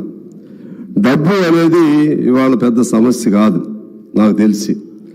ఆ డబ్బుని ఎంత మేరకు సద్వినియోగం పరుస్తున్నారనేది సమస్య. ఆనాడే రాజీవ్ గాంధీ గారు రూపాయిలో కేవలం పావలా మాత్రమే ఏ ప్రాజెక్టులకు ఉద్దేశించారో అది ఖర్చు పెడుతున్నారని చెప్పి ఆనాడు చెప్పారు. ఇప్పుడు ఆ పావలా కూడా ఉందేమో నేను అనుకోవట్లేదు, ఉందని నేను అనుకోవట్లేదు. మనం ₹1,00,000 1,00,000 కోట్లు ఒక ప్రాజెక్టు పెడితే దానిలో 10,000 కోట్లు మాత్రమే ఆ ప్రాజెక్టులకి నిజమైన రూపంలో ఖర్చు అవుతుంది. మిగిలిందంతా ఎట్లా పోతున్నాయో తెలియదు, ఏ రూపంలో పోతుందో తెలియదు. దాన్ని మీరు కంట్రోల్ చేయగలిగితే కొత్త ప్రభుత్వంగా డబ్బు అనేది పెద్ద సమస్య కాదనేది నా భావన. అలాగే సెంట్రల్ గవర్నమెంట్ నుంచి మనకు చాలా నిధులు రావాల్సి ఉన్నాయి. చాలా నిధులు గత 5 ఏళ్లలో కానీ లేకపోతే అంతకుముందు 5 ఏళ్లలో కానీ తెలంగాణ ఫామ్ అయిన తర్వాత చాలా నిధులు రావాలి. ఫైనాన్స్ కమిషన్ సూచించినవి కానీ లేకపోతే ఫైనాన్స్ మేనేజ్మెంట్ని ఎఫెక్టివ్గా నడిపినందుకు ఇవ్వాల్సినటువంటి గవర్నమెంట్కి ఇవ్వాల్సినటువంటి నిధులు కానీ అవన్నీ కూడా రాలేదు. అవన్నీ కూడా మనం తీసుకుంటే ఒక 60-70 వేల కోట్లు సెంట్రల్ గవర్నమెంట్ నుంచి డ్యూ ఉంది. ఆ వైపు కూడా కాన్సన్ట్రేట్ చేస్తే ఆ ఫండ్స్ కూడా మనకి వస్తాయి. అలా మనం అన్ని రకాలుగా ప్లాన్ చేసుకుని సెంట్రల్ గవర్నమెంట్ ప్లాన్ కూడా తీసుకుంటే ఖచ్చితంగా వస్తుందని ఆ పథకాలు అమలు చేయొచ్చని నేను భావిస్తూ ఉన్నాను. తర్వాత ముఖ్యంగా there is a saying that well begun is half done. I think he started on positive foot, our chief minister and government. Within the swearing in ceremony, within the 24 hours of swearing in ceremony, he signed 2 files. ఒకటి ఆరోగ్యశ్రీ, ఇంకోటి మహాలక్ష్మి. దానిలో సరే ఇంకా కొన్ని ఉండొచ్చు. తర్వాత ఇంకోటి కూడా వాళ్ళు ఒక ప్రకటన కూడా చేశారు. ఫైల్ పై సంతకం కూడా as per my knowledge is concern 6 హామీలకు కూడా చట్టబద్ధత తీసుకురావడానికి ఒక ఫైల్ పై కూడా సంతకం చేశారు. ఇంకా 100 రోజులు టైం ఉంది దానికి. ఈ లోపు I think again you will call assembly meeting and in that meeting what ever plan you have in mind just you will put forth for voting. I hope that with in the coming 100 days ఆ 6 guarantees కూడా లీగలైజ్డ్గా చట్టబద్ధత వస్తుందని చెప్పి నేను భావిస్తున్నాను. ఆ విధంగా కూడా చేయాలని నేను కోరుతా ఉన్నాను. అలాగే ఇప్పుడు ఈ కొత్త ప్రభుత్వం ఎక్కువ కాలం మంచిగా పనిచేయాలని నేను కోరుకుంటా ఉన్నాను. ఏ ప్రభుత్వాన్ని కోరుకుంటాం. టీఆర్ఎస్ ఉన్నప్పుడు టీఆర్ఎస్ని కూడా కోరుకున్నాం, ఇప్పుడు కాంగ్రెస్ ఉన్నప్పుడు కాంగ్రెస్ని కూడా కోరుకుంటాం. ప్రభుత్వం అనేది it is a continuous process, continuous governance. వాళ్ళు చేసిన మంచి పనులు ఉంటాయి, దాన్ని మీరు కొనసాగించాలి. వాళ్ళు చేయలేనటువంటి పనులు ఏమన్నా, మంచి పనులు చేయలేకపోతే వాటిని మీరు టేకప్ చేయాలి. వాళ్ళు చేసినటువంటి తప్పులు ఏమన్నాయో అది మీరు అర్థం చేసుకోవాలి. ఆ తప్పుల్ని చేయకుండా మీరు ముందుకు వెళ్లాల్సిన అవసరం ఉంది. ఇందాక లాంగ్ డిస్కషన్ జరిగింది. గత అనేక సంవత్సరాలు 50 ఏళ్ల చరిత్ర, మళ్ళీ ఈ 10 ఏళ్ల చరిత్ర దేన్ని పారామీటర్గా తీసుకోవాలనేది. 50 ఏళ్ల చరిత్ర ఏది చేయకుండా ఈ దశకి ఏది రాదు. అది నేను weather that was Congress government are Janata government or any other government, అది ఒక ఫుట్టింగ్, అది ఎప్పటి నుంచో అలా చేసుకుంటూ వస్తుంది. దానిపైనే ఆధారపడి కొత్త గవర్నమెంట్ ఇంకొన్ని నిర్మిస్తూ ఉంటుంది. మొత్తం మేమే చేసామని చెప్పి 10 ఏళ్లలో టీఆర్ఎస్ వారు చెప్పినా, లేకపోతే కాంగ్రెస్ వాళ్ళు ఏం చేయలేదని చెప్పినా, లేకపోతే టీఆర్ఎస్ వాళ్ళు అసలు ఏం చేయలేదని కాంగ్రెస్ వారు చెప్పినా, ఇది అన్రీజనబుల్గా ఉంటుందని నేను భావిస్తూ, ఇప్పుడు చేయాల్సిందేంటి? వాళ్ళంతా బాగానే చేశారు. మరి 10 ఏళ్లకి నాకు తెలిసి ఏ ప్రభుత్వాన్ని మనం తీసుకుంటే ఏ ప్రభుత్వం కూడా అనేక సంవత్సరాలు ఏది కొనసాగలేదు. ఎంత మంచి ప్రభుత్వం అయినా మీరు తీసుకోండి. ఎన్ రామారావు గారి ప్రభుత్వం కొనసాగలేదు, కాంగ్రెస్ పార్టీ ప్రభుత్వం కొనసాగలేదు, ఈవెన్ మా కమ్యూనిస్టుల ప్రభుత్వం ఉన్నటువంటి పశ్చిమ బెంగాల్లో కొనసాగలేదు. మీరు ఏ స్టేట్ అయినా, you take any state, no party continued for several years, 1 or 2 terms or 3 terms, if not 4 terms. ఎవరైనా సరే ఏదో సందర్భంలో ప్రజల దానిపైన యాంటీ ఇన్కంబెన్సీ వస్తుంది, లేకపోతే ప్రజల అంబిషన్స్ పూర్తి కాలేదనే భావంతో వస్తుంది, ఓడిస్తారు. కాబట్టి ఓడిపోవటం అనేది ప్రజాస్వామ్య ప్రక్రియలో అది కూడా దాన్ని స్పోర్టివ్గా మనం తీసుకోవాలి. ఓడిపోయాం కాబట్టి వీళ్ళు ఎంతకాలం ఉంటారో చూస్తాం, ఇది ఎంతకాలం ఉంటుందో చూస్తాం, మీరు సంవత్సరం కూడా ఉండలేరు. ఇటువంటి భాష ఎవరు వాడినా కూడా తప్పని నేను భావిస్తూ ఉన్నాను. ఎవరైనా ఒకరిద్దరు అత్యుత్సాహంతో మాట్లాడినా కూడా అది ఈ మధ్య పత్రికల్లో చూస్తున్నాం. అంటే ఏం చేస్తారు? ఒక సంవత్సరం కూడా ఉండదని అంటే అర్థం ఏంటి? అంటే కొనుగోలు మొదలు పెడతామా ఎమ్మెల్యేని? ఎవరినైనా మళ్ళా అటో ఇటో బేరసారాలు మొదలు పెడతామా? అది ప్రజాస్వామ్యానికి కొన్ని తీసుకురాదు. అటువంటి పదాలు వాడకూడదు. ఎందువల్లంటే మహామౌలికి ఓటమి తప్పలేదు. చంద్రబాబు గారు ఓడిపోయారు, ఇప్పుడు మన కేసీఆర్ గారు ఓడిపోయారు. వీళ్ళు కూడా బాగా చేస్తూ ఉంటారు, లేకపోతే ప్రజలు ultimate judgements are the people. వాళ్ళు ఏ నిర్ణయం చేస్తారో దానికి మనం కట్టుబడి ఉండాలి. కానీ మన తెలంగాణ సంస్కృతిని, తెలంగాణలో ఉన్నటువంటి మన ప్రజలలో ఉన్నటువంటి నీతి నిజాయితీల్ని పక్కదారి పట్టించే విధంగా గత 10 ఏళ్లలో అనేక కొనుగోళ్లు, అమ్మకాలు విపరీత స్థాయిలో జరిగాయి. రాజకీయ నాయకులు, ఎమ్మెల్యేలని మనం చూస్తే ఎంతమందిని కొన్నారో, ఎంతమంది అమ్ముడుపోయారో. నిజంగా వాళ్ళకి చిత్తశుద్ధితో పలానా పార్టీ బాగా ఉంటుంది, మేము అందులో చేరుతున్నాం అన్నా కూడా యాంటీ డిఫెక్షన్ లా ఉంటుంది. ఆ యాంటీ డిఫెక్షన్ లాను కూడా దాన్ని కవర్ చేసుకుంటూ ఎంతమంది అమ్ముడుపోయారో మనం చూసాం. అమ్ముడుపోయినటువంటి ఒక్కళ్ళు కూడా ఈసారి తిరిగి అసెంబ్లీలోకి రాలేదు. అంటే ప్రజలు అమాయకంగా లేరు, ప్రజలు తేలిగ్గా లేరు. నిన్నగా మనం జరిగినటువంటి మా ఎన్నికల్లో చూసాం. నిన్నగా వ్యక్తులను కొనేస్తున్నారు, సర్పంచులను కొంటున్నారు, ఎంపీటీసీలను కొంటున్నారు. ఒకరు కొంటాం, మళ్ళీ దాన్ని మళ్ళీ ఇంకొద్ది డబ్బులు ఇచ్చి ఇంకోటి కొంటాం. ఈ కల్చర్ ఇది ఎక్కడి నుంచి వచ్చింది, ఎలా వచ్చింది? చివరికి భారతదేశంలో నాకు తెలిసి తెలంగాణలో ఉన్నటువంటి ఒకనాడు తెలంగాణ అంటే పౌరుషాల గడ్డ, ఇది పోరాటాల గడ్డ, తిరుగుబాటుకి బానిసత్వం లేకపోతే స్వేచ్ఛ లేనటువంటి తనానికి వ్యతిరేకంగా నిలబడ్డటువంటిది. దీనిలో అటువంటి కల్చర్ని ఎవరు కూడా డెవలప్ చేయకూడదు అనేది నేను కోరుతా ఉన్నాను. ఎందుకు ఆ సందర్భం ఎందుకు చెప్తున్నానంటే జరిగిన తప్పులు జరిగినాయి, ఇక నుంచి జరగొద్దు. మీకు ఉదాహరణ చెప్తాను. 2011లో లెఫ్ట్ LDF కేరళలో ఓడిపోయింది. ఎంత తేడాతో ఓడిపోయింది? 0.09 ఓట్ల తేడాతో. ఎన్ని స్థానాలు తేడాతో ఓడిపోయింది? కేవలం నలుగురే అప్పుడు UDFకి ఎక్కువ ఉన్నారు అక్కడ. కానీ LDF ఒక స్టేట్మెంట్ ఇచ్చింది, మీరు నిశ్చింతగా పరిపాలన చేసుకోండి, మీ ఎటువంటి అస్థిరత కల్పించం, మీ ప్రభుత్వానికి ఎటువంటి ఇబ్బందులు కల్పించం అని స్టేట్మెంట్, అంటే కమ్యూనిస్టు నాయకత్వంలో ఉన్న LDF ప్రకటన చేసింది. 5 ఏళ్ళు కూడా సహకరించింది. ఆ పద్ధతుల్లో మనం ఒకరికొకరు సహకరించుకుని ముందుకు వెళ్ళవలసినటువంటి అవసరం ఉందని నేను మనవి చేస్తా ఉన్నాను. అదేవిధంగా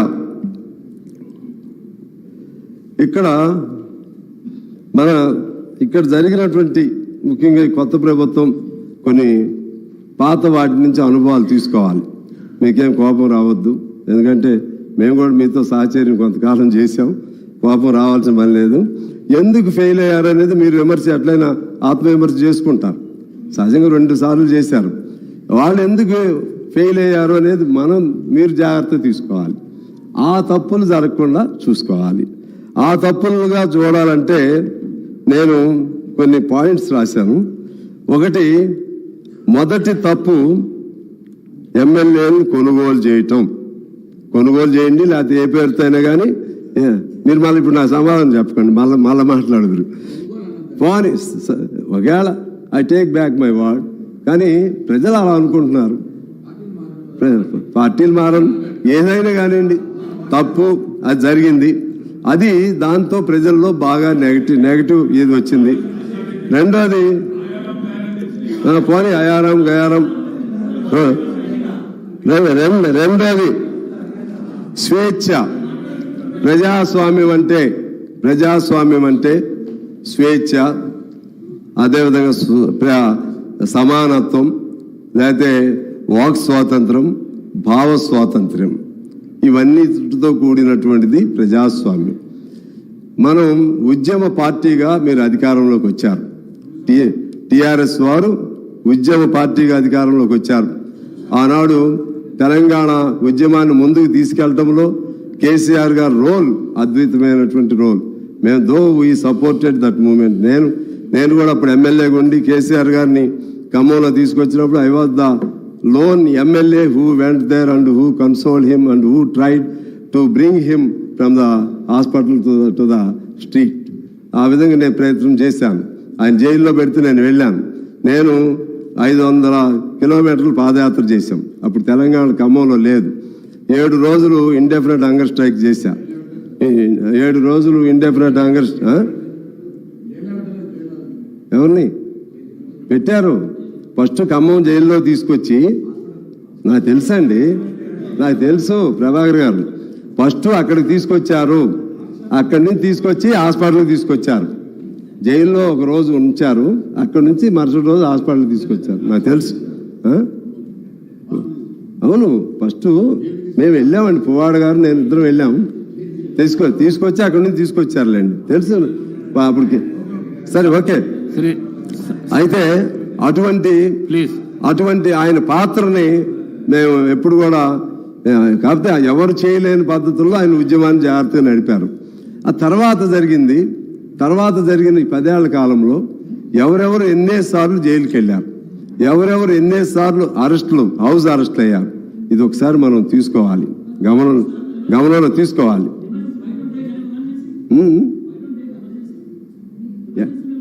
ఆ తప్పునే మీరు చేస్తారా? ఎమర్జెన్సీ నేను మీకు చెప్తున్నా,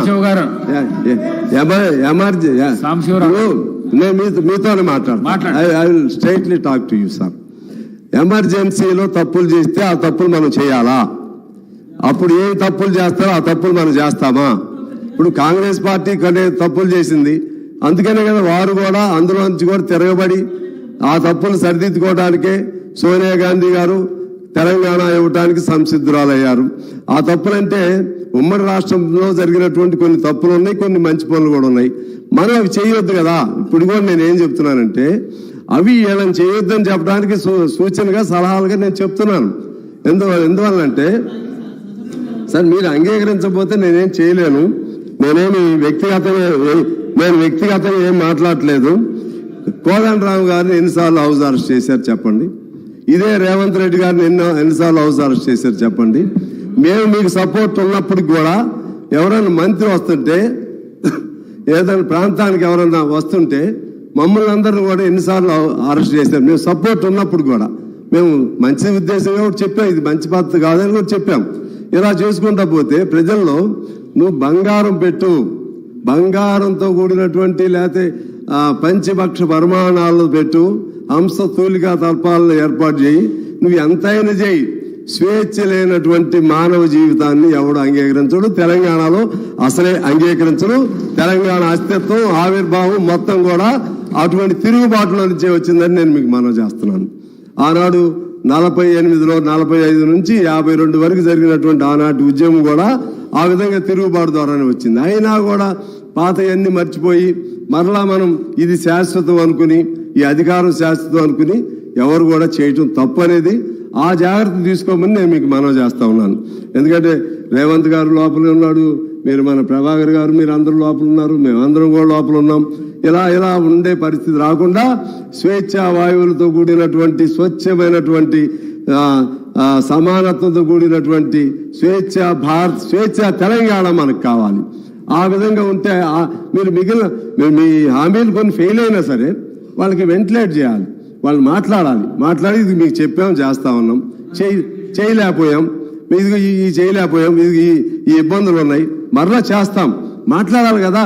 ప్రజలతో మాట్లాడకుండా మనం స్వీయ నిర్బంధం పెట్టుకుని మనం ఎక్కడో కూర్చుని ప్రజలు ఒక చోట ఇవాళ ఎందుకు మార్పు వచ్చింది? ఇప్పుడు మీరేమి ఇవ్వలేదు, ఇంకా ఏమి ఇవ్వకపోయినా సరే 2-3 రోజుల్లోనే ప్రజల్లో ఒక ఆనందమైనటువంటి భావనలు వచ్చేసినాయి. ఏదో మేము పంజరం నుంచి బయటకు వచ్చినట్టుగా భావనలు వచ్చినాయి. ఇది ఎంతకాలం ఉంటుంది? ఉండాలని కోరుకుంటున్నాం. ఎందుకంటే ప్రభుత్వాలకు ఉన్న సహజమైన స్వభావం ఏంటంటే రాజ్య స్వభావం అంటారు దాన్ని. ఆ రాజ్య స్వభావం ఏంటంటే అల్టిమేట్గా పోలీసుల మీద ఆధారపడతారు, పోలీసుల మీద నిర్బంధాల మీద ఆధారపడతారు, జైళ్ళ మీద ఆధారపడతారు, ప్రశ్నించే వాడిని లోపలేస్తారు, ఇంకా ఎక్కువ ప్రశ్నిస్తే ఒప్పాలని చట్టాలు పెడతారు. చట్టాలు పెట్టకూడదని తెలిసి కూడా మనమే ఉద్యమాల్లో చేస్తాం, మనమే ఆందోళన చేస్తాం. ప్రతిపక్షంలో ఉన్నప్పుడు అధికార పక్షంలోకి వచ్చినప్పుడు అవన్నీ మర్చిపోతూ ఉంటాం. దయచేసి అటువంటి వాటి జోలికి వెళ్ళొద్దని చెప్పడానికే నేను మీకు ఇవన్నీ కూడా చెప్తానే ఉన్నాను. అదేవిధంగా ధర్నాలు లేవు ఆ రోజుల్లో, అసెంబ్లీలో మాట్లాడే అవకాశం లేదు, ఆందోళనలు లేవు, సమ్మెలు చేస్తే ఉద్యోగాల నుంచి తీసివేశారు. ఒక్కో సమ్మె తీసుకోండి, చిన్న చిన్న వాళ్ళు, ఎస్సీలు, ఎస్టీలు, పంచాయతీల్లో పనిచేసేవాళ్ళు, మున్సిపాలిటీలో పనిచేసేవాళ్ళు, వాళ్ళని సమ్మె చేశారని చెప్పి మీరు సమ్మె చేస్తారా? సమ్మె అనేది బ్రిటిష్ వాడే మనకి ఇచ్చినటువంటి చట్టం. బ్రిటిష్ వాడి కాలంలోనే సమ్మెలు చేసేసాం, వాళ్ళని తీసేశారు. అది కరెక్ట్ కాదు అని చెప్తున్నాం. మేము అప్పుడు చెప్పాం, ఇప్పుడు చెప్పాం, రేపైనా చెప్తాం, మీకైనా చెప్తాం, ఎవరికైనా చెప్తాం. మా బాధ్యత అది, మా బాధ్యత. ఇవాళ మీ సపోర్ట్తో నేను గెలిచినా, కాంగ్రెస్ పొత్తులో గెలిచినా సరే ఇటువంటి ఇబ్బందులు వచ్చినప్పుడు ఖచ్చితంగా చెప్తాం. చెప్పడం మీకు మంచిది, ఎవరికైనా మంచిది. అందువలన మీరు కూడా తప్పుగా తీసుకోవద్దని నేను కోరుతా ఉన్నాను. జరిగినాయా లేదో ఒకసారి మీరే చూసుకోండి. గోపాలాన్ని చట్టాల కేంద్రం ఇక్కడ ఎందుకు పెట్టాలి? మనం ఎన్ని ఆర్గనైజేషన్స్ మీద బ్యాన్ పెట్టారు చెప్పండి? పౌర హక్కుల పైన బ్యాన్ పెడతారు, అది కేంద్ర ప్రభుత్వం చట్టం. కానీ అమలు చేయాల్సింది మనం. దాన్ని అమలు చేయొద్దు అనుకుంటే చేయకూడదు. నాకు చట్టం తెలుసు, నాకు I know the law. Even central government decided to put any case against any person. It is a discrimination of the state government to follow it or not. ఇది మీ పరిధిలో ఉంది. మీరు ఎన్నిటిని బ్యాన్ చేస్తారండి? 26 ఆర్గనైజేషన్స్ బ్యాన్ చేశారు. దాన్ని మాట్లాడొద్దా? ఏం చేయొద్దా? తీసేయాలి. ఓపా చట్టం ఫైట్ చేయాలి వాళ్ళు కూడా. నేను అంటున్నా ఓపా మీద నేను వాళ్ళకే చెప్తున్నా. మీరు ఏనండి ఎటు చూడాలో నేను చూస్తాను, ఆగండి. నేను అనేది ఏంటంటే మీ అల్టిమేట్ మీ వైపే చూస్తాను. వీళ్ళు డైవర్ట్ చేస్తున్నారు. నేను అనేది ఏంటంటే అటు కేంద్రంలో డ్రెకానియన్ లాస్ ఏదైనా ఉన్నా సరే అమలు చేయకపోవటం అనేది మన ప్రెరోగేటివ్, అది మన పరిధిలో ఉండాలి. అది జాగ్రత్తగా ఉండమని చెప్పి నేను మీ అందరికీ కూడా మనవి చేస్తా ఉన్నాను. అదే పద్ధతుల్లో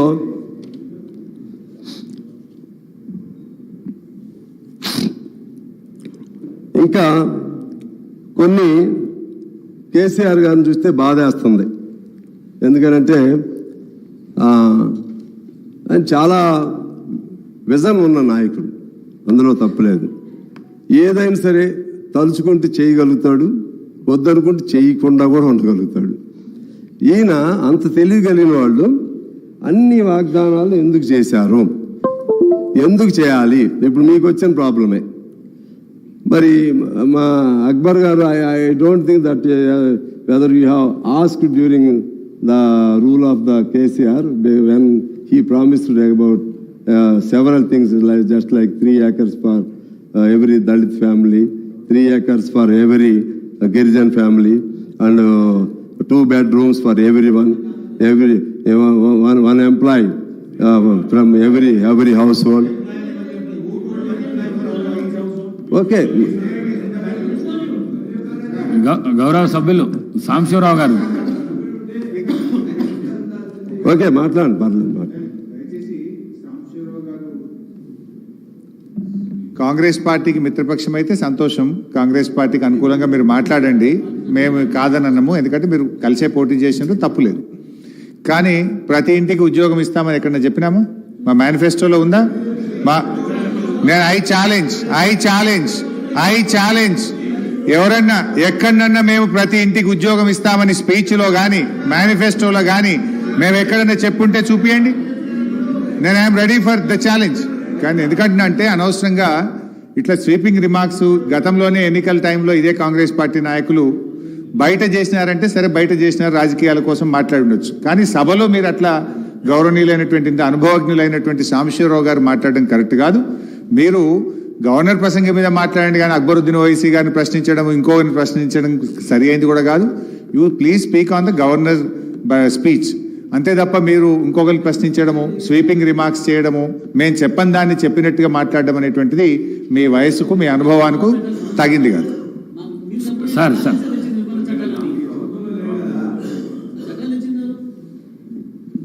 My learned friend had just asked me a question whether I have raised the issue about the land to be given.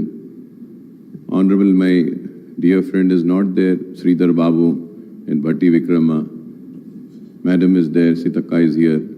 They are witnessed. I have raised this issue not only in this house, sir. I have also spoken in the Public Accounts Committee where I was the chairman of that. In that also we have raised the same question and replies was given. I have the documental evidence also. I have told before and repeating once again that we have played a constructive role and we will continue playing the constructive opposition role, sir. I have no such doubt because always you will be on constructive side. But just I wanted to know that whether you have raised it or not. So anyway, so all these things are related to the government speech only, Mr. Brother Harish. All whatever we have spoken here, everybody spoke something. Everybody spoke something. దీనిలో ఈ budget అదే మన governor speech కి సంబంధించి అన్ని వచ్చినాయి. Governor నేను ఇంకా మీకు చెప్పాలంటే అంటే అదే మీకు వచ్చిన ప్రాబ్లం. అందుకే మమ్మల్ని అనిచేయండి, మా వాయిస్ కూడా అనిచేయండి. ఏం చెప్తున్నారో మీరు వినిపించుకోకపోతే ఎలా సార్? దయచేసి మేమేం చెప్తున్నామో వాళ్ళు అర్థం చేసుకోవట్లా. మేమేం చెప్తున్నాం, మమ్మల్ని మీరు ఏం చేయలేరండి, బయటకు పంపిస్తారు. పంపిండి మాట్లాడకూడదు, వెళ్ళిపోమంటే వెళ్ళిపోతాం. ఎందుకంటే మీకు నాకు ఘర్షణ కాదు కదా, మీరేం అర్థం చేసుకోకుండా మాట్లాడితే ఎలా? నేనేమంటున్నానంటే ఇటువంటివి హామీలు సహజంగా ప్రతి గవర్నమెంట్ కూడా చేస్తా ఉంటది. ఉన్నప్పుడు దాన్ని అమలుకి ఎలా చేయాలని నేను చెప్తుంటే అప్పుడు భూమికి సంబంధించి కానీ ఇలా మీరు మమ్మల్ని బెదిరించలేరండి. హరీష్ గారు మమ్మల్ని బెదిరించకండి సార్. మీరు ఇలా డిబేట్ చేస్తే ఇలా బెదిరిస్తారండి. ఒక వ్యక్తి మాట్లాడుతుంటే అరుస్తారా, బెదిరిస్తారా? సభ ఇదండి, సభ సార్ మీరు చెప్పండి సార్. సభ మర్యాద అండి, సభా భద్రత. నేను మాట్లాడేటప్పుడు నన్ను మాట్లాడాలి, వాళ్ళు ఏమన్నా మాట్లాడవచ్చు సార్. గౌరవ సభ్యులు మాట్లాడుతూ ఉన్నారు. గౌరవ సభ్యులు మాట్లాడిన తర్వాత ప్రతిపక్షానికి సంబంధించి ఏదైనా మాట్లాడే ప్రతిసారి గౌరవ సభ్యుని ప్రతిసారి ఆపుతా ఉన్నట్టు సార్. ఈ పద్ధతి కాదు. వాళ్ళు ఏం చెప్తారు చెప్పండి, మిగతా సభ్యులు చెప్పిన మౌనంగా ఉన్నారు కదా సార్. ఒకటి నేను చెప్పే అధ్యక్ష, నేనేమన్నానంటే అప్పుడు కూడా చాలా వాగ్దానాలు చేశారు. సరే పోనీ, అదేంటంటే పబ్లిక్ మీటింగ్స్ చెప్పి ఉండొచ్చు, మ్యానుఫ్యాక్చర్ లేకపోవచ్చు. కానీ 3 ఎకరాలు అనేది ఉంది కదా, డబుల్ బెడ్రూమ్ అనేది ఉంది కదా, ఇంకా చాలా దళిత బంధు అనేది ఉంది కదా. నేను అనేది ఏంటంటే నేను దళిత బంధు సార్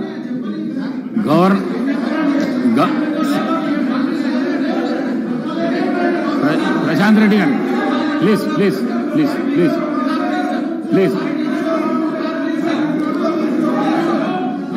సార్ నన్ను కంటిన్యూ చేయండి సార్. అసహనం ఎందుకు అధ్యక్ష? మైక్ మీద ఎందుకు మైక్ మీద ఎందుకు అంత అసహనం ఎందుకు? అసహనం ఎందుకు ఒకటే రోజులో సభ కన్క్లూడ్ చేయండి అధ్యక్ష. మైక్ మీద ఎందుకు అసహనం ఉందా? మైక్ సార్ నేను అనేది ఏంటంటే గవర్నమెంట్ గా చేసినటువంటి వాగ్దానాలు అమలు చేయమని చెప్పే క్రమంలో నేను చెప్తుంటే వారికి అంత ఆవేశపడితే ఎలా సార్? వారు మీరు ఎక్స్పీరియన్స్డ్ దళిత బంధు కూడా చేయలేదండి. మ్యానుఫ్యాక్చర్ లేకపోవచ్చు, ఎట్లా మీరు సత్యగౌరవమైన మాటలు మాట్లాడకూడదు. మ్యానుఫ్యాక్చర్ లేకపోయినా దళిత బంధు అనేది మీ క్యాచ్ వర్డ్. మీరు అన్ని చోట్ల చెప్పారు, దళిత బంధు గురించి, బీసీ బంధు గురించి అన్ని చోట్ల చెప్పారు, అవన్నీ చెప్పారు. సరే, మేనిఫెస్టోలో ఉందా లేదా అనే పాయింట్ కాదు. అందువలన అసలు మేము చెప్పలేదంటే నేనేం చేయలేను దానికి. అది వదిలేద్దాం. నన్ను ప్లీజ్ నన్ను ఎలో చేయండి. నేను ఇక్కడ సెంటర్లో కూర్చోండా సార్, నేను ఇక్కడ సెంటర్లో కూర్చుండా నేను అందుకనే ప్లీజ్ అసలు మాట్లాడనీలేదు కదా సార్, నా సబ్జెక్టే చెప్పనీలేదు. నేను మంచి సదుద్దేశంతో సభను ఎలా ముందుకు తీసుకెళ్ళాలి, ప్రభుత్వాలు ఎలా ఉండాలి అవేగా నేను చెప్తుంది. మీరు వినకుండా నేనేం చెప్పాలి? మీరు వినకుండా మీరు ఇప్పుడు అక్బర్ గారు విన్నారు నేను చెప్పింది, విన్నారు. ఆయన ఈ సెడ్ ఓకే, మీరేం అసలు వింటలేదు. నేను కాంగ్రెస్ తో స్నేహం లేకపోతే ఇంకోటితో ఎక్కడ ఎవరితో స్నేహం అని నేను ముందే చెప్పా. ఇక్కడ కూర్చున్నప్పుడు శాసనసభ్యునిగా మాట్లాడతాను, ఒక సబ్జెక్ట్ పరంగా మాట్లాడతాను. అంతేగాని ఇప్పుడు నేను దాంతో స్నేహం పెట్టుకున్నానని మిమ్మల్ని వ్యక్తిగతంగా నేను విమర్శ పెట్టానా? ఇంకోటి ఏమైనా విమర్శ పెట్టానా? నేను విధానపరంగానే మాట్లాడుతున్నా. దయచేసి అర్థం చేసుకోవాలని చెప్పి నేను కోరుతా ఉన్నాను. అదే విధంగా ఇంకా కొన్ని అంశాలు ఉన్నాయి అధ్యక్ష. ముఖ్యంగా వీటికి సంబంధించి నేను అంటున్నాను, దీనికి మంచి మన రాష్ట్రం తెలంగాణ రాష్ట్రం అది సౌభాగ్యమైన రాష్ట్రం, సంపన్నవంతమైన రాష్ట్రం. నాకు కూడా తెలుసు, ఆ ఇండెక్స్లో మనం పెర్ క్యాపిటాలో నెంబర్ 1, అదేవిధంగా SGDPలో నెంబర్ 1, ఇంకా అనేక ర్యాంకింగ్లో నెంబర్ 1. కానీ నా అనుమానం ఏంటంటే ప్రతి నెల 1వ తారీఖున జీతాలు ఎందుకు ఇవ్వలేకపోయారు, అది నాకు కావాలి. డబ్బులు ఎట్టుపోయినాయి. రెండోది స్కాలర్షిప్లు పిల్లలకి స్టూడెంట్స్కి 7,800 కోట్ల రూపాయలు స్కాలర్షిప్లు ఇవ్వలేదు. అది ఎందుకు ఇవ్వలేకపోయారు నాకు కావాలి. అదేవిధంగా గ్రామ పంచాయతీలకి రావాల్సిన నిధులు ఎందుకు ఇవ్వలేకపోతున్నారు అది కావాలి. ఈజీఎస్ ఫండ్స్ వచ్చిన వాటిని డైవర్షన్ ఎందుకు జరుగుతుందో అది కావాలి. అటువంటి మీరు చేయొద్దని నేను చెప్తున్నా. వారు ఏమి తప్పులు చేశారో దానికి మంచి పరిపాలన చేసినప్పుడు కూడా ఇటువంటి కొన్ని తప్పుల వలన వాళ్ళు అధికారం కోల్పోయారు. ఆ తప్పులు చేయొద్దని వాళ్ళకి నేను సూచనగా చెప్తున్నాను అధ్యక్ష. అదేవిధంగా ఇప్పుడు ఈ పవర్ ప్రాజెక్ట్ సంబంధించి సరే 85,000 కోట్లు దాని ఏదో అరౌండ్ 85 or 81 జరిగింది. నేను అదే పద్ధతిలో చెప్తున్నా. సింగరేణి ఉంది, సింగరేణి నేను మా